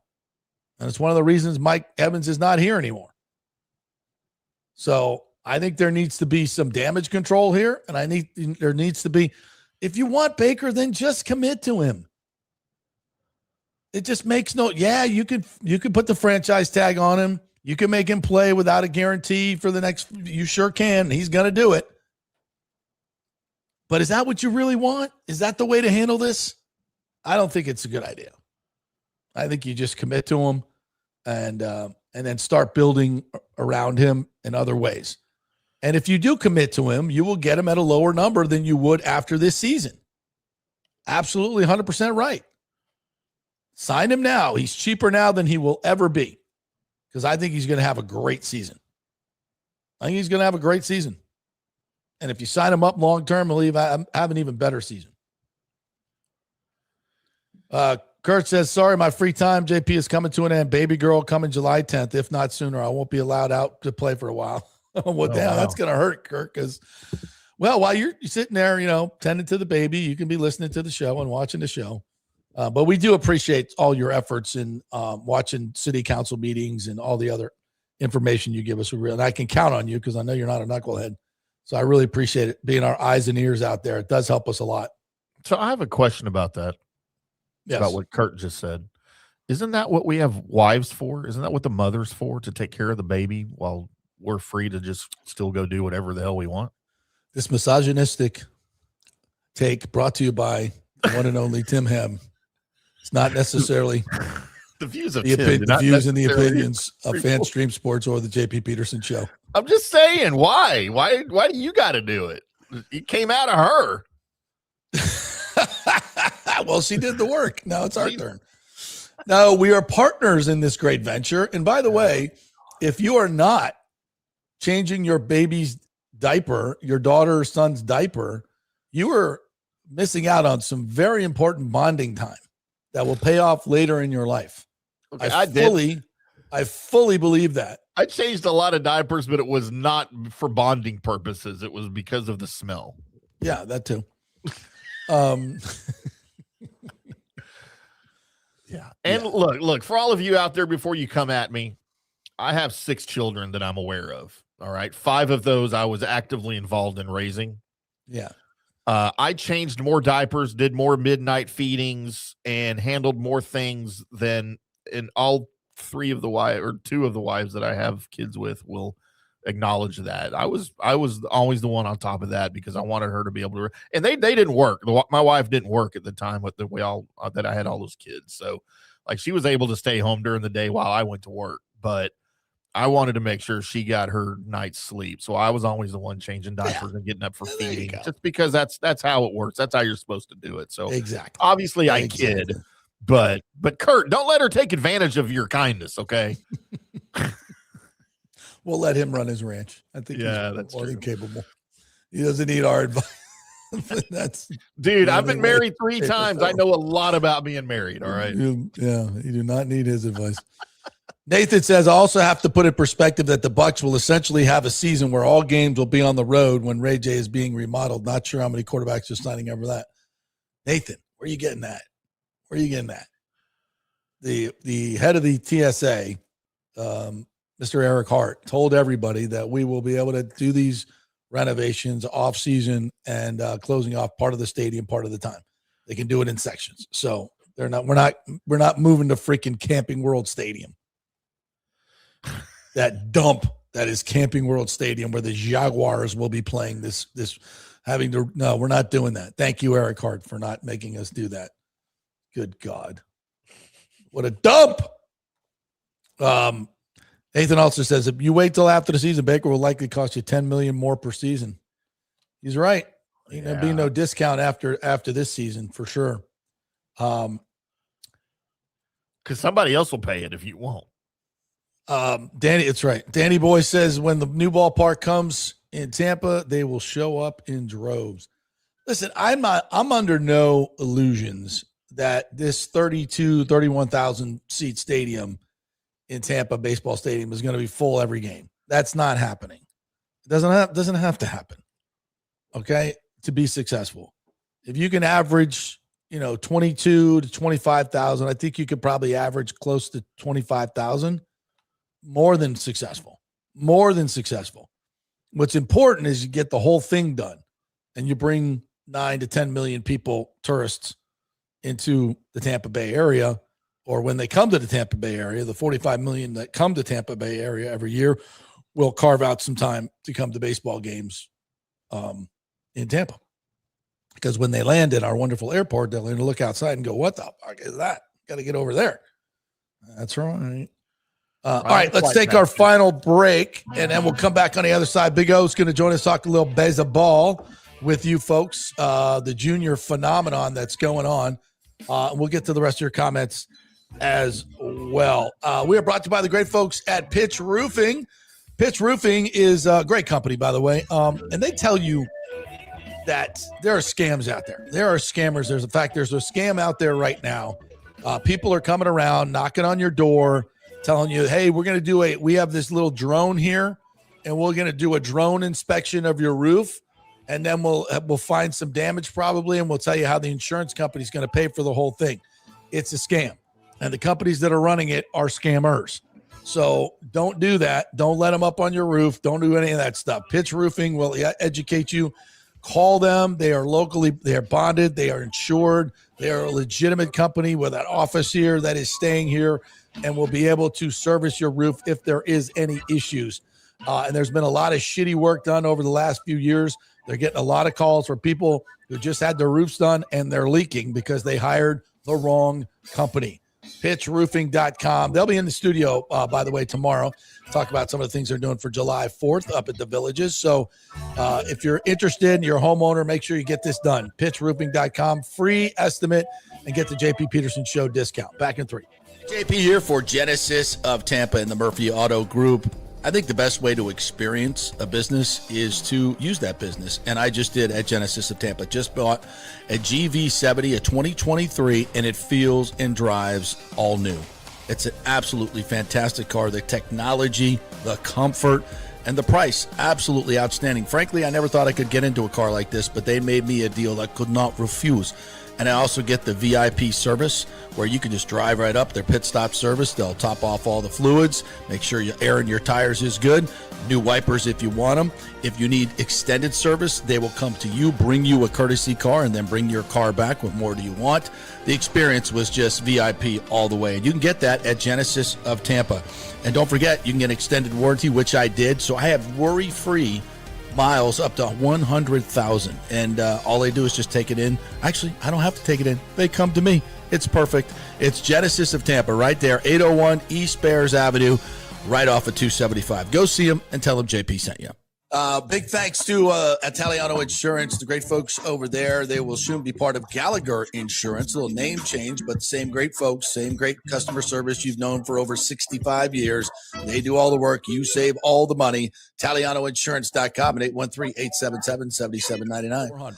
Hey, the Golden Diamond Source wants to be your family jeweler, so don't wait any longer to find that one-of-a-kind perfect engagement ring for that special someone in your life. At the Golden Diamond Source, they can design anything you want personally. The Golden Diamond Source can help you trade in your old broken jewelry and use it towards a new purchase as well. And with gold prices at record high, now is the best time to do it. They only sell natural diamonds at the Golden Diamond Source, so if it's a real love, it should be a real natural diamond. Don't start your relationship with a fake diamond. Bad idea. And with the Golden Diamond Source first-time buyer program, you can learn all about the 4 C's in all the different shapes and styles. And they are able to show you a huge selection of inventory to choose from. And don't forget, 0% financing for up to 5 years. If you finance $5,000, it's only $83 a month. Make sure it's a Golden Diamond Source diamond, 3800 Almerton Road, always online at goldendiamond.com. It's the love you give only at Golden Diamond Source.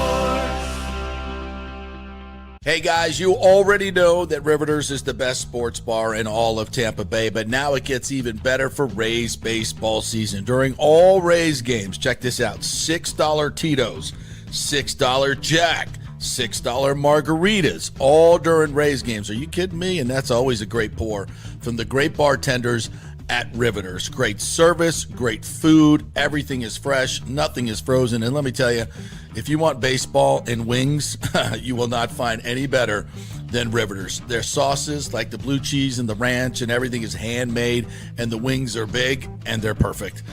Wings, baseball, Rays, Riveters. It all comes together during baseball season. Once again, in addition to all the great food and service, you get $6 Tito's, $6 Jacks, $6 margaritas. It's time to celebrate. Baseball season is back, and celebrate at Riveters. You know where it is, right there on Dale Mabry, just north of 275, just south of the stadium. See you there at Riveters. Pitch Roofing believes giving back is part of doing business the right way. That's why they proudly offer exclusive discounts to those who gave the most to our communities, including veterans, first responders, seniors, and teachers.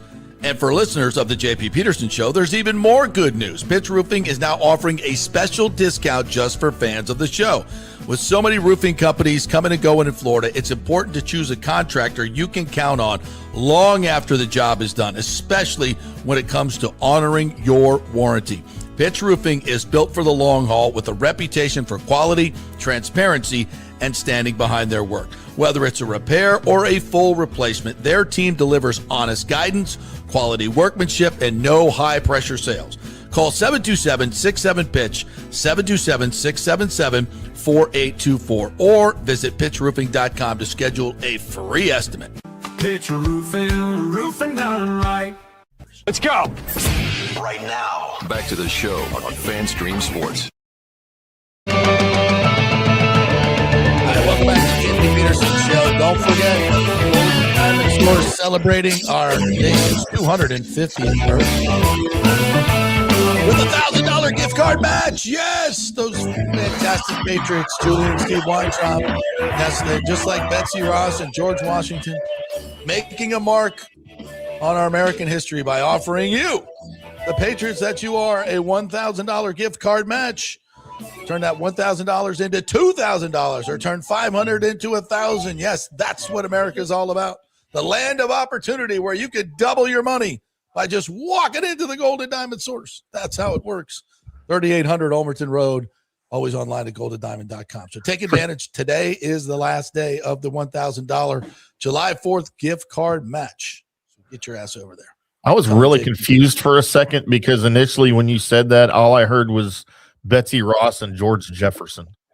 George I don't know why I heard Jefferson for a minute in my headphones, but that was really weird. Another great American, by the way, George Jefferson. Absolutely. Self-made man, entrepreneur, all those dry cleaning stores. Right? Living right next to Archie Bunker. God, racist that he is. Oh, man. Fantastic. So Is that like the Jeffersons, the actual? Yeah. You didn't know that the Jeffersons were started on All in the Family? By the way, the great Orestes Estrada is here. We have his camera set up. I was thinking, I don't know, but you got this thing in the middle of it that's going to hit the camera. We got to pull. You got to pull that other mic boom out of the way, though. That's just kind of sticking right in this craw there. Well, it's a good-looking camera. It's still lagging a little bit, but we're working on that part. You don't want lag. There he is. I was thinking of George Jetson. Oh, a little different. It's a little different. Yeah. Did you know that in the Jetsons they never touch ground in all the episodes that they ever showed? They never touch the earth. Well, they live in the sky, right? They're always in the sky. Did you hear the strange fan theory that from a long time ago? Say again? Did you hear the weird fan theory that came out years and years ago about the Jeffersons?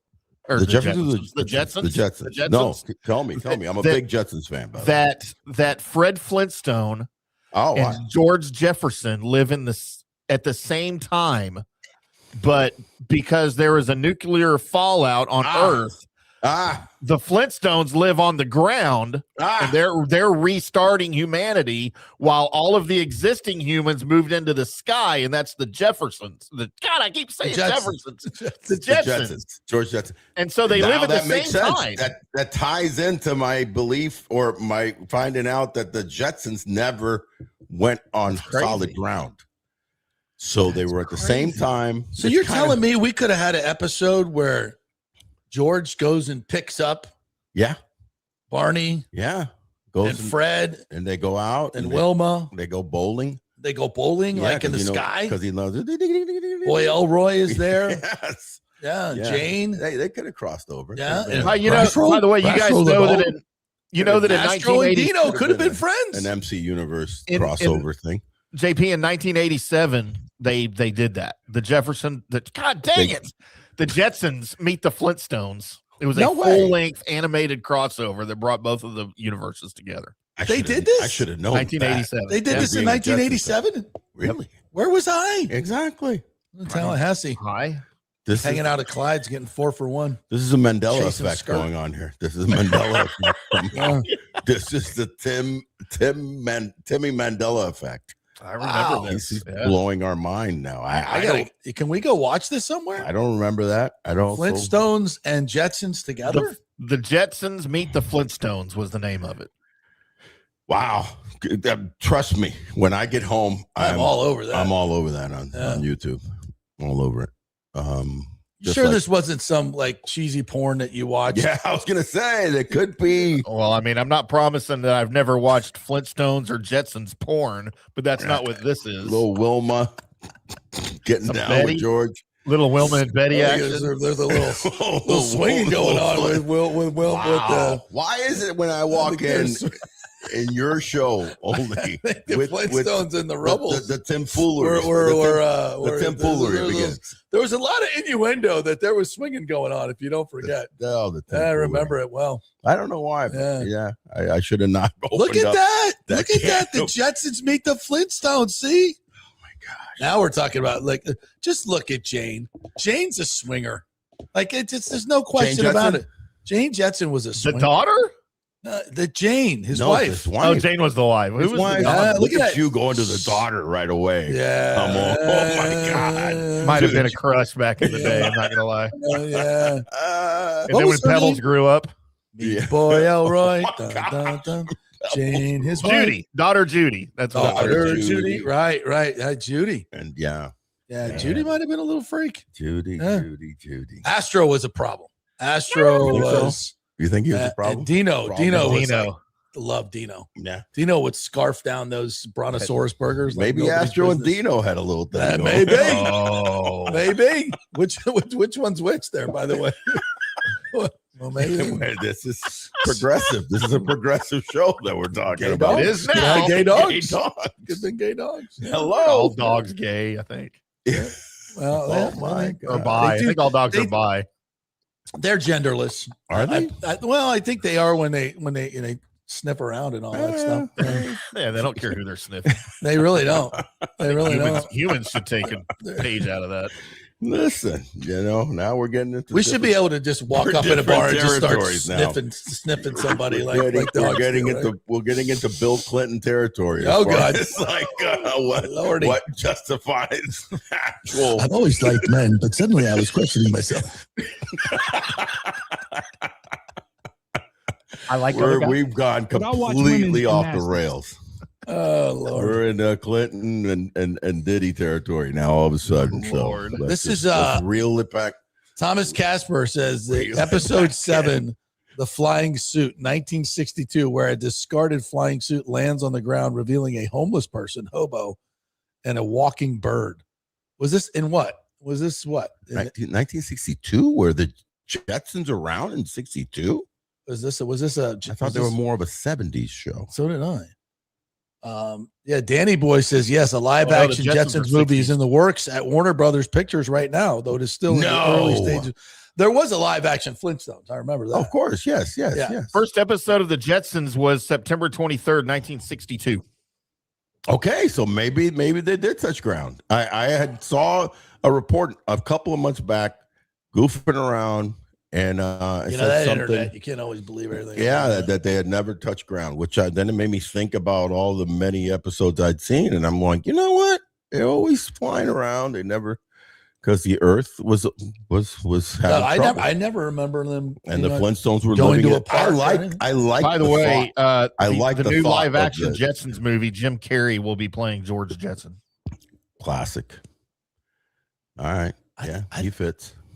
I thought Jim Carrey might.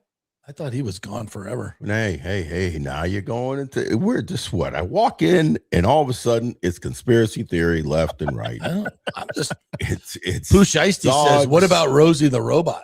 Oh, Rosie man. the I remember robot. Rosie. Time to lube Yeah. up. Rosie was like a sexy robot, by the way. Was she? Yeah, she had that little thing going I on. don't think so. Yeah, I think she was kind of an old lady robot, which I think was kind of,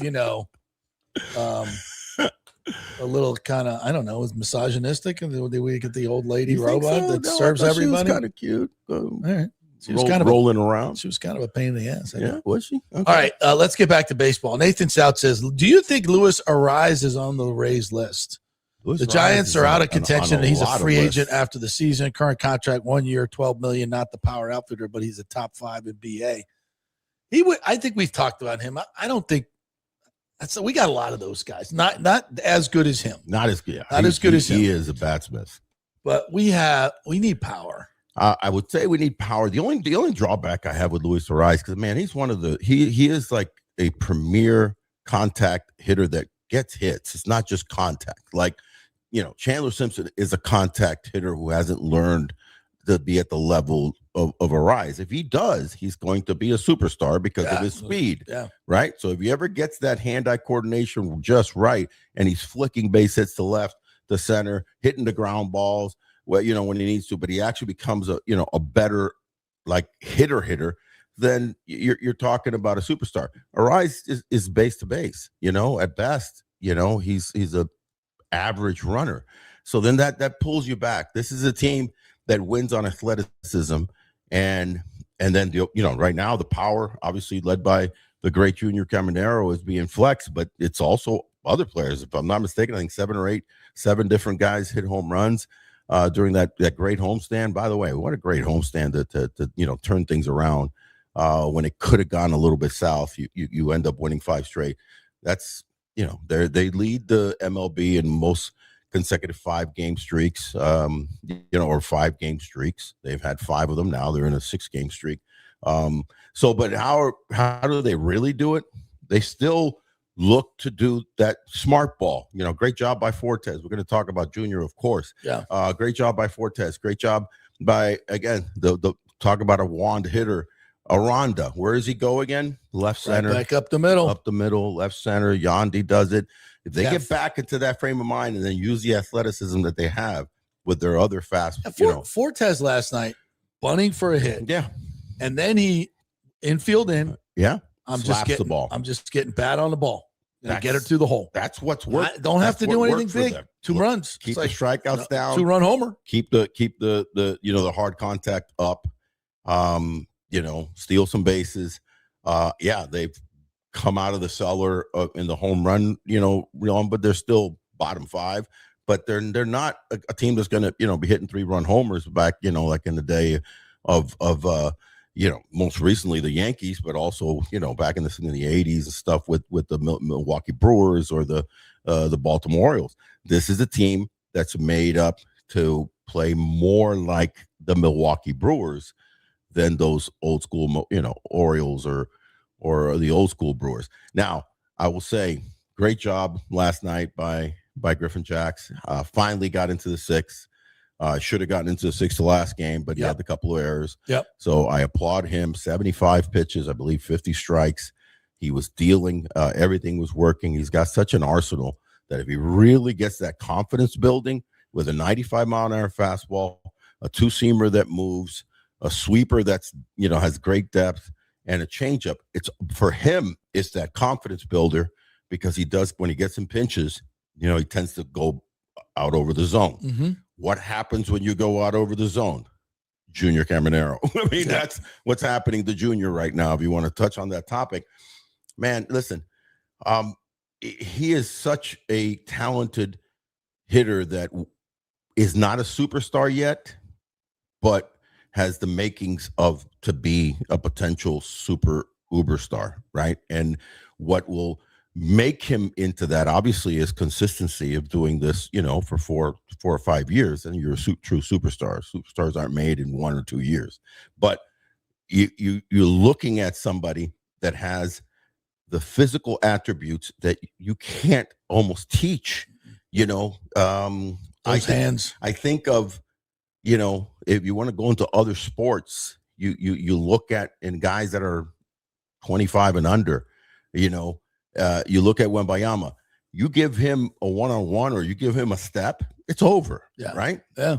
Junior, you give him a pitch out over the plate and you give him more zone pitches than out of the zone, it's over. Yeah. Bijan Robinson, you give him a step and put him out in the flat one-on-one with a linebacker. It's over. Servassier, yeah, like what? Almost 1,500 yards last year. He's only 23, 24 years old. Those type of talents you can't really teach. They're just, dare I say, God-given. So the issue that when we were going into the lineup scenario, man, my favorite guy to hit behind him, other than Aranda and Yandy, would be, the Blade Runner. You know what I mean? The Blade Runner. Yeah. I mean, it went back-to-back last night. And you know why it makes sense for him? Number one, he's got pop. Okay. He doesn't have a plethora of home runs. I think that was his 6th. But he's got scary swing type thing. Yeah. The pitcher looks over there. And also, his on-base percentage is over 325, nearing 330, somewhere on there. So he knows the zone, right? When you look at a guy like DeLuca, he's under 300. He's a little more of a free swinger. So he knows the zone. Makes it more difficult for a pitcher after you get through Caminero if you end up pitching around him and walking him. And he's hitting 325, 330 with runners in scoring position. My number one stat in all of baseball for a hitter, right? Number one. Challenge me, Petermans, to tell me what stat. WRC plus. No. It's what's this game about? BIP minus. Yeah, Bubip. What's this game about? Scoring runs. Yeah. Well, when do you score runs? When there's a man more, proficiently. When there's a man on second, anything can happen. A little blooper, a base hit, a guy on second, even for that matter, an error, but that doesn't raise your risk. The big hit, the timely hit changes baseball. Changes games. baseball. So clutch hits change baseball. So second and third. First base, believe it or not, that's a more complicated place to drive in a run because you got to really drive a gapper or hit it out, right? Yeah. So logic stands that second and third, if your hitter is, over 275, you've got a talented hitter up there. And if he's in the 330s, phenomenal. If he's in the 460s, that's otherworldly. That's Yandy Diaz. Yeah. Who's hitting 460 with runners in scoring position. Well, and that's what I'm saying is like the crazy thing about Junior Caminero is there's so much room for growth. There's so much room for growth. With protection behind him. That's and what I'm hitting saying. and runners in scoring That's why position. I compare him to these like uber stars in these other two sports. That, what can Bijan Robinson do with the right offensive line and everything's on good point? Good quarterback. Yeah. So then it, offsets that they're not more keying, weapons. Yeah. They're not keying on the running. So that's protection in that sport. Right. What do you do with Wembayama? Have another strong power forward that really can be a true power forward. Or guys that can shoot outside, that open up the middle. And they did it for most of the season. They just failed, towards the end. But it's protection. Because one guy in any team sport, this isn't golf or tennis, or swimming. In a team sport, you have to have some other guys around you. So Junior's on the precipice of being a superstar. I still believe he's better suited in the number 2 hole, and then protect him with Aranda and Yandy behind. And then, I still wholeheartedly believe that for his age right now. What'll happen when he has thousands of at-bats, you just leave him alone in the 4 hole. He's an eventual 3 or 4 guy, unless the logic presents that you do what teams like they do with Judge, that it's made sense to keep him in the number 2 hole. But, Yandy's in a league of his own. Junior's in a league of his own as far as hand-eye coordination and just sheer bat speed. And he said it in Spanish and in English, but I listened to some Spanish interviews last night, and he says that he spread out a little more, and he just knows that they're pitching around him, and he was chasing. So number one, great recognition that he went through a lull where for 3 or 4 weeks that he was just chasing, right? And that's what I've been talking about, that if you got to start taking the walks, or you got to put a monster behind him or semi-monster behind him. So he decided, listen, I'm going to spread out a little bit, recognize the pitches better, and then I cannot miss anything that happens to come into the zone. And there's been pitches that have come into the zone in the last few weeks, and he's just at another level with his hand-eye and bat speed and torque. Number 1. What a player. Yeah, what a potential player. I'm so excited for him. So excited for the organization to have this talent. Yeah. Okay. I love Yandy. You know that. I love Aranda, right? But we're talking about a true game changer potentially for a decade. Yeah. When was the last time a team can just say that? I talked about this. Ryan Bass put out something this morning that I didn't know. He said, between innings, Junior's like arranging to get kids baseballs like all the time, and you're reaching out to them and making sure they get the baseball and then waving at them, making a connection with the fans in between innings. He's doing stuff like that. He has a great mixture of a young veteran feel. Yeah. Even though he's flamboyant and he does a lot of crazy stuff, but it's not, for me, it's not in your face. It's not in your face, stupid Jazz Chisholm stuff. Right. Right. Excellent point. It's not. It's not. It's just a little bit of, we used to call when we were younger stuff, hot dog stuff. Yeah. Okay. A little bit of hot dog. Okay. But there's a fine line, well separated between hot dog and just arrogant. Behavior. Exuberance for the game. But he also has that. He has exuberance for the game, the young feel. Kids flock to him. You haven't had a player like that in a long time. Even the guys that they're comparing him to, from yesteryear, including, he just hit his 20th home run in Harper. who was, again, up in the big leagues at what, 2021? Yeah, but he was always a dick. Exactly. not a dick. Just I want to say he's a dick because I've met him and he's an affable guy. Just a kind of bit of a sourpuss as a player. Intense sourpussy. Yeah. Just like with the beard. And yeah. Junior comes across like engaging, approachable. Even on his off days, he's going out to little leagues and doing stuff. Yeah. Like of all people, he should be, hey man, I need an off day. I'm going to sit on the couch and nope. He's out at the little leagues. Tell me a player in the last 30, 40 years that comes to mind that has the combination of that exuberance, that childlike yet man potential. That also crosses barriers. He's learning English. I'm telling you exactly who it is. Who? It's Junior. It's Junior, but I'm saying in any sport in the last umpteen years, I'm gonna tell you who comes to mind. And Timmy, tell me who comes to mind. And you in football, in basketball, the three main, right? The three mains where you see people's faces. And don't diss my hockey. Yeah, hockey's different. They're all robots. They're all robots in hockey. Come on, are you kidding me? They're robots. No, but I'm kidding. It would be Steph Curry. Yeah. Okay. Steph Curry, the one that you see became a superstar, had great hand-eye coordination, can shoot the lights out, so talented. But I love watching him play because there's an effervescence about him. So Junior has that the playfulness about that playfulness. Yeah. That's the something. Joy of the game. Listen, that's something that crosses barriers. Yeah. Oh, and that big dip and the fact that he is Latino. Yeah, but learning English. Yeah. Because I think that's a great job. That's huge. Yeah. Be honest with you, because a lot of the Mannies and stuff, it took them a long time, to finally be able to do interviews. They definitely were not doing it at 22, 21, 23. Big Papi wasn't either. This guy totally gets it. He's getting it. He gets it. He's getting it, and he's getting it. And you're talking about a generational type player. Then you go back. Then you start seeping into Derek Jeter realm. Can this guy be, 15 years with an organization?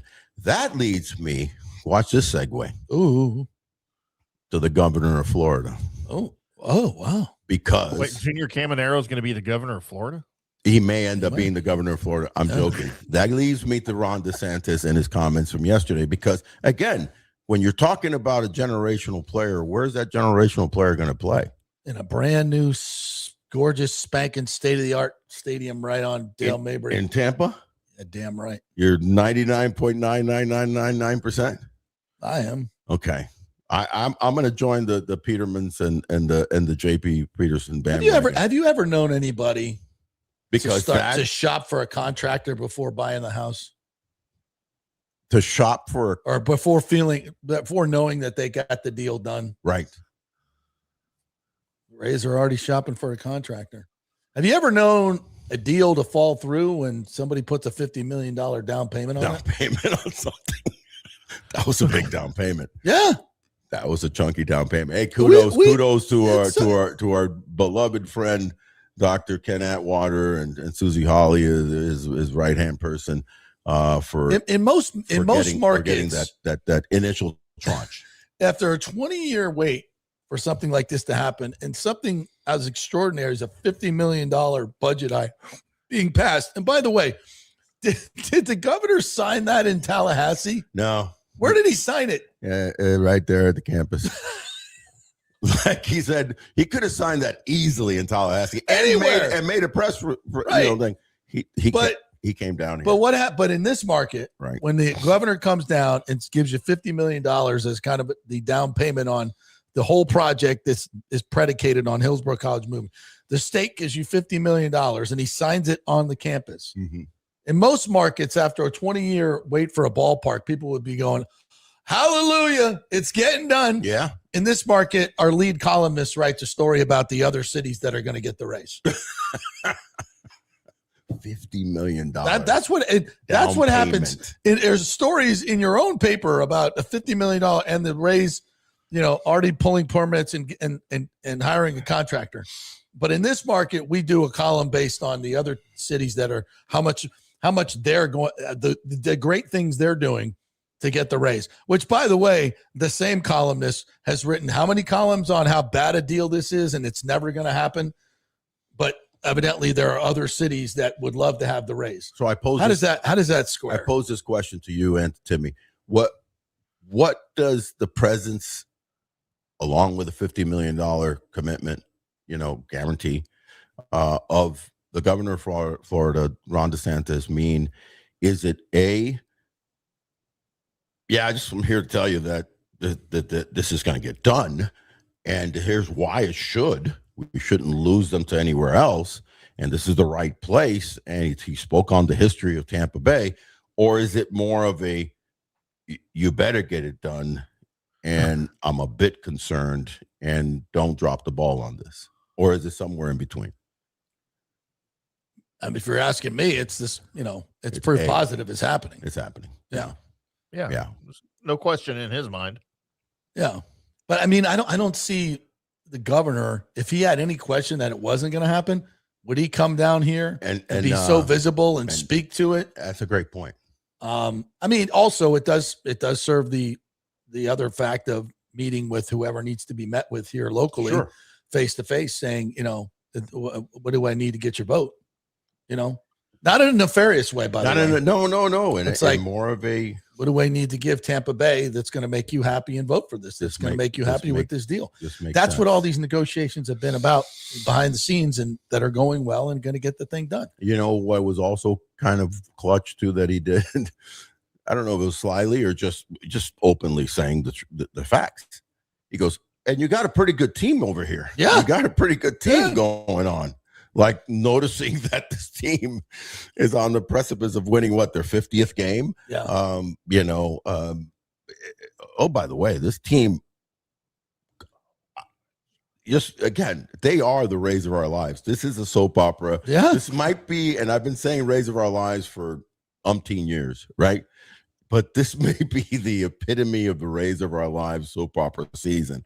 Because when you look at the protagonist and the antagonist, let's be honest, it's the Rays are the protagonist, the antagonist is the Yankees, right? And they both have gone through these dun dun dun ebbs and flows. And you look at just the month of June. If you close your eyes and you think, well, the Yankees had a better month of June than the Rays did, right? Not now. Not now. No, it flipped. There was a plot twist. There was a plot twist. Will Aaron Judge ever come back? Yes, will Aaron Judge come back? Will Cam Schlittler take a Schlittler? Yeah, dun, dun, dun. He has taken a Schlittler. He did last night. Yeah. He gave up hot steamy one right there. there. Early on. He gave up 6 runs. Dun, dun, dun, dun. Yeah, so it's interesting. The Rays went through a June where twice, not once, but twice, they went 1-5. Yeah, within June, 1-5 series, and then they came back and ended up winning the last 6 games of the month.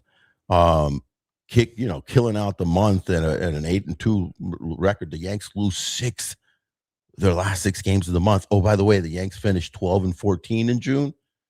The Rays finished 13-13. Yeah, but the Yankees are still plus 91 in differential, and the Rays are only plus 30. Well, but we got a 2.5 game lead. Let's be candid. The Yankees overall have better pitching than the Rays do. The Yankees have better pitching. The Rays might have better clutch, timely, as I say before, athletic hitters. So when they're on point with their smart ball, then they're a more dynamic team offensively than even the league leading home run hitters that are the Yankees. Yeah. So it's going to be a continual the second half. We're 1 game into the second half, and I just think that it's quite the quite the soap opera to watch how this thing develops and how July, because June was, talk about it being a seesaw for both teams. Incredible. Here they are. They ended up now 2.5 games up in the East, best record in the American League, plus 16. Yeah. And won 7 of their last 10 games, and they have the most exciting player in the game in Junior Caminero. They have. That's a pretty good. That's a pretty good resume. Right now, they do. I mean, Junior just announced that he's going to be in the home run hitting contest. No complaint there. He did it last year. Didn't hurt his swing the second half. Nope, It not has. at It all. has. I'm going to be candid. It has hurt other players in the past. No, quite aggressively when you go in there, you're going crazy trying to hit jacks.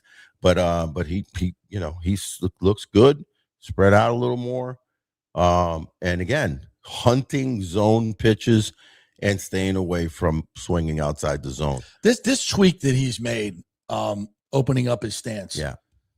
It looks dramatic to me. They say it's only 5 degrees, but it looks dramatic. And his face now is facing the pitcher. Yeah.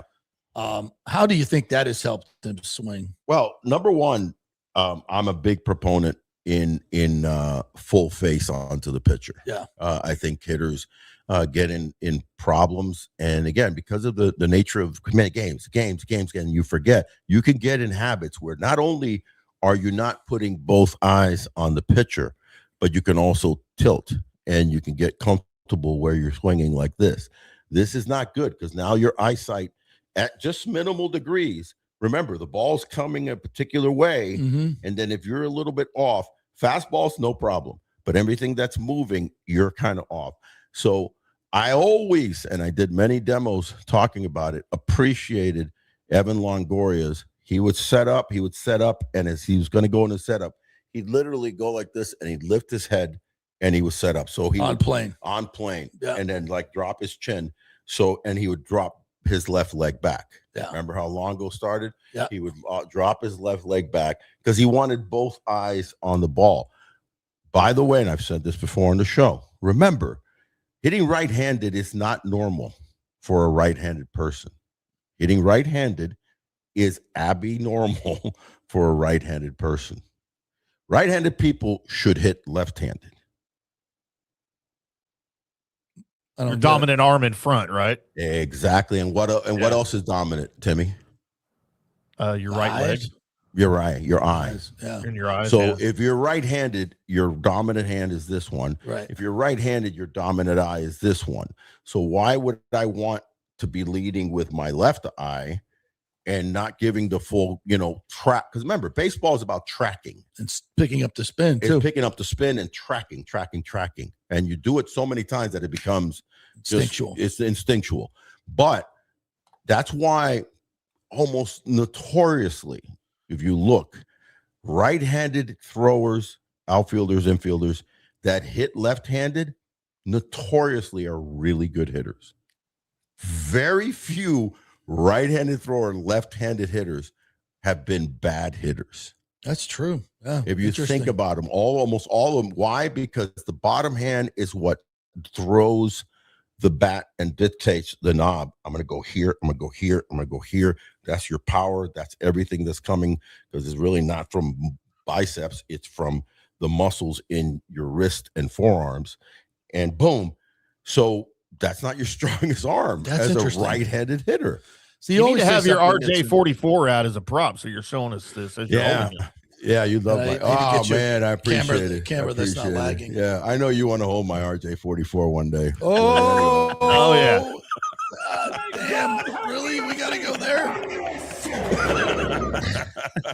Boom! The same show that we called Jane Jetson a swinging freak.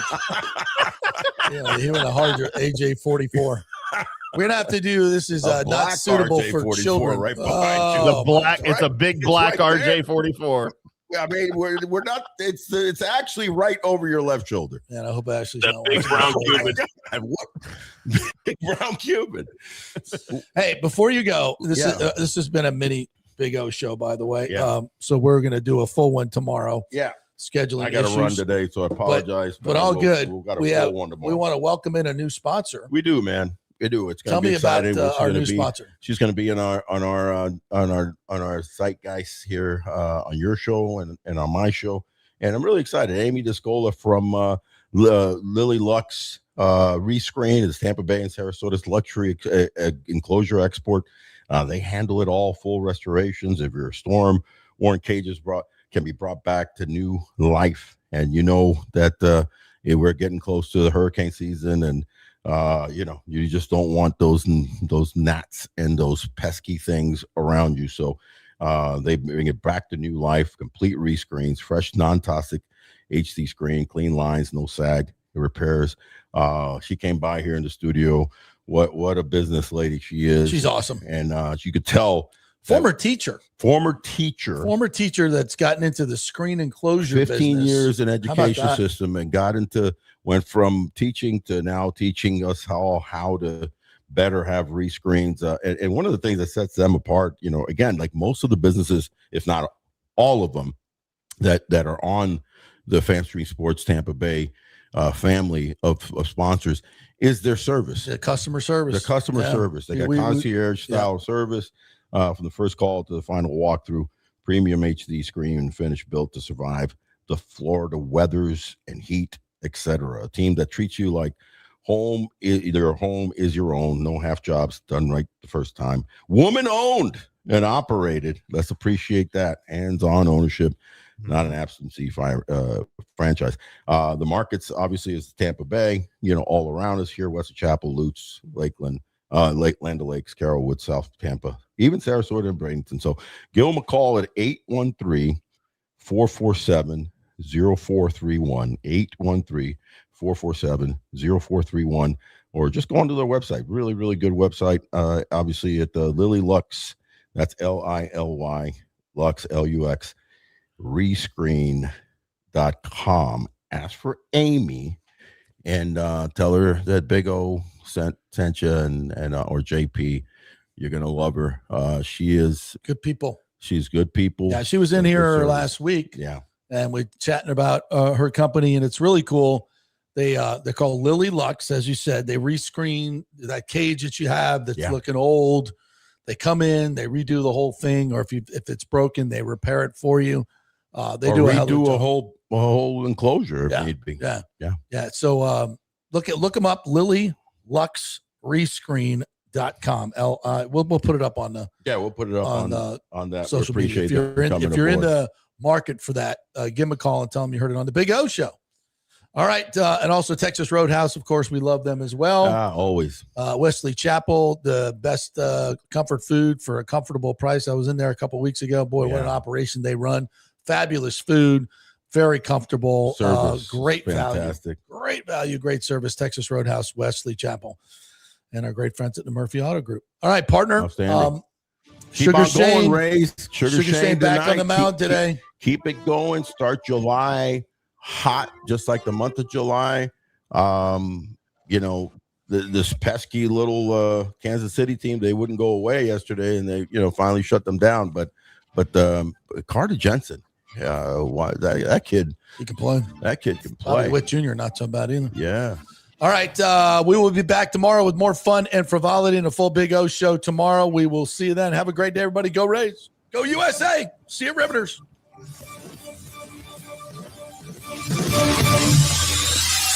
That is 6 o'clock, 8 o'clock.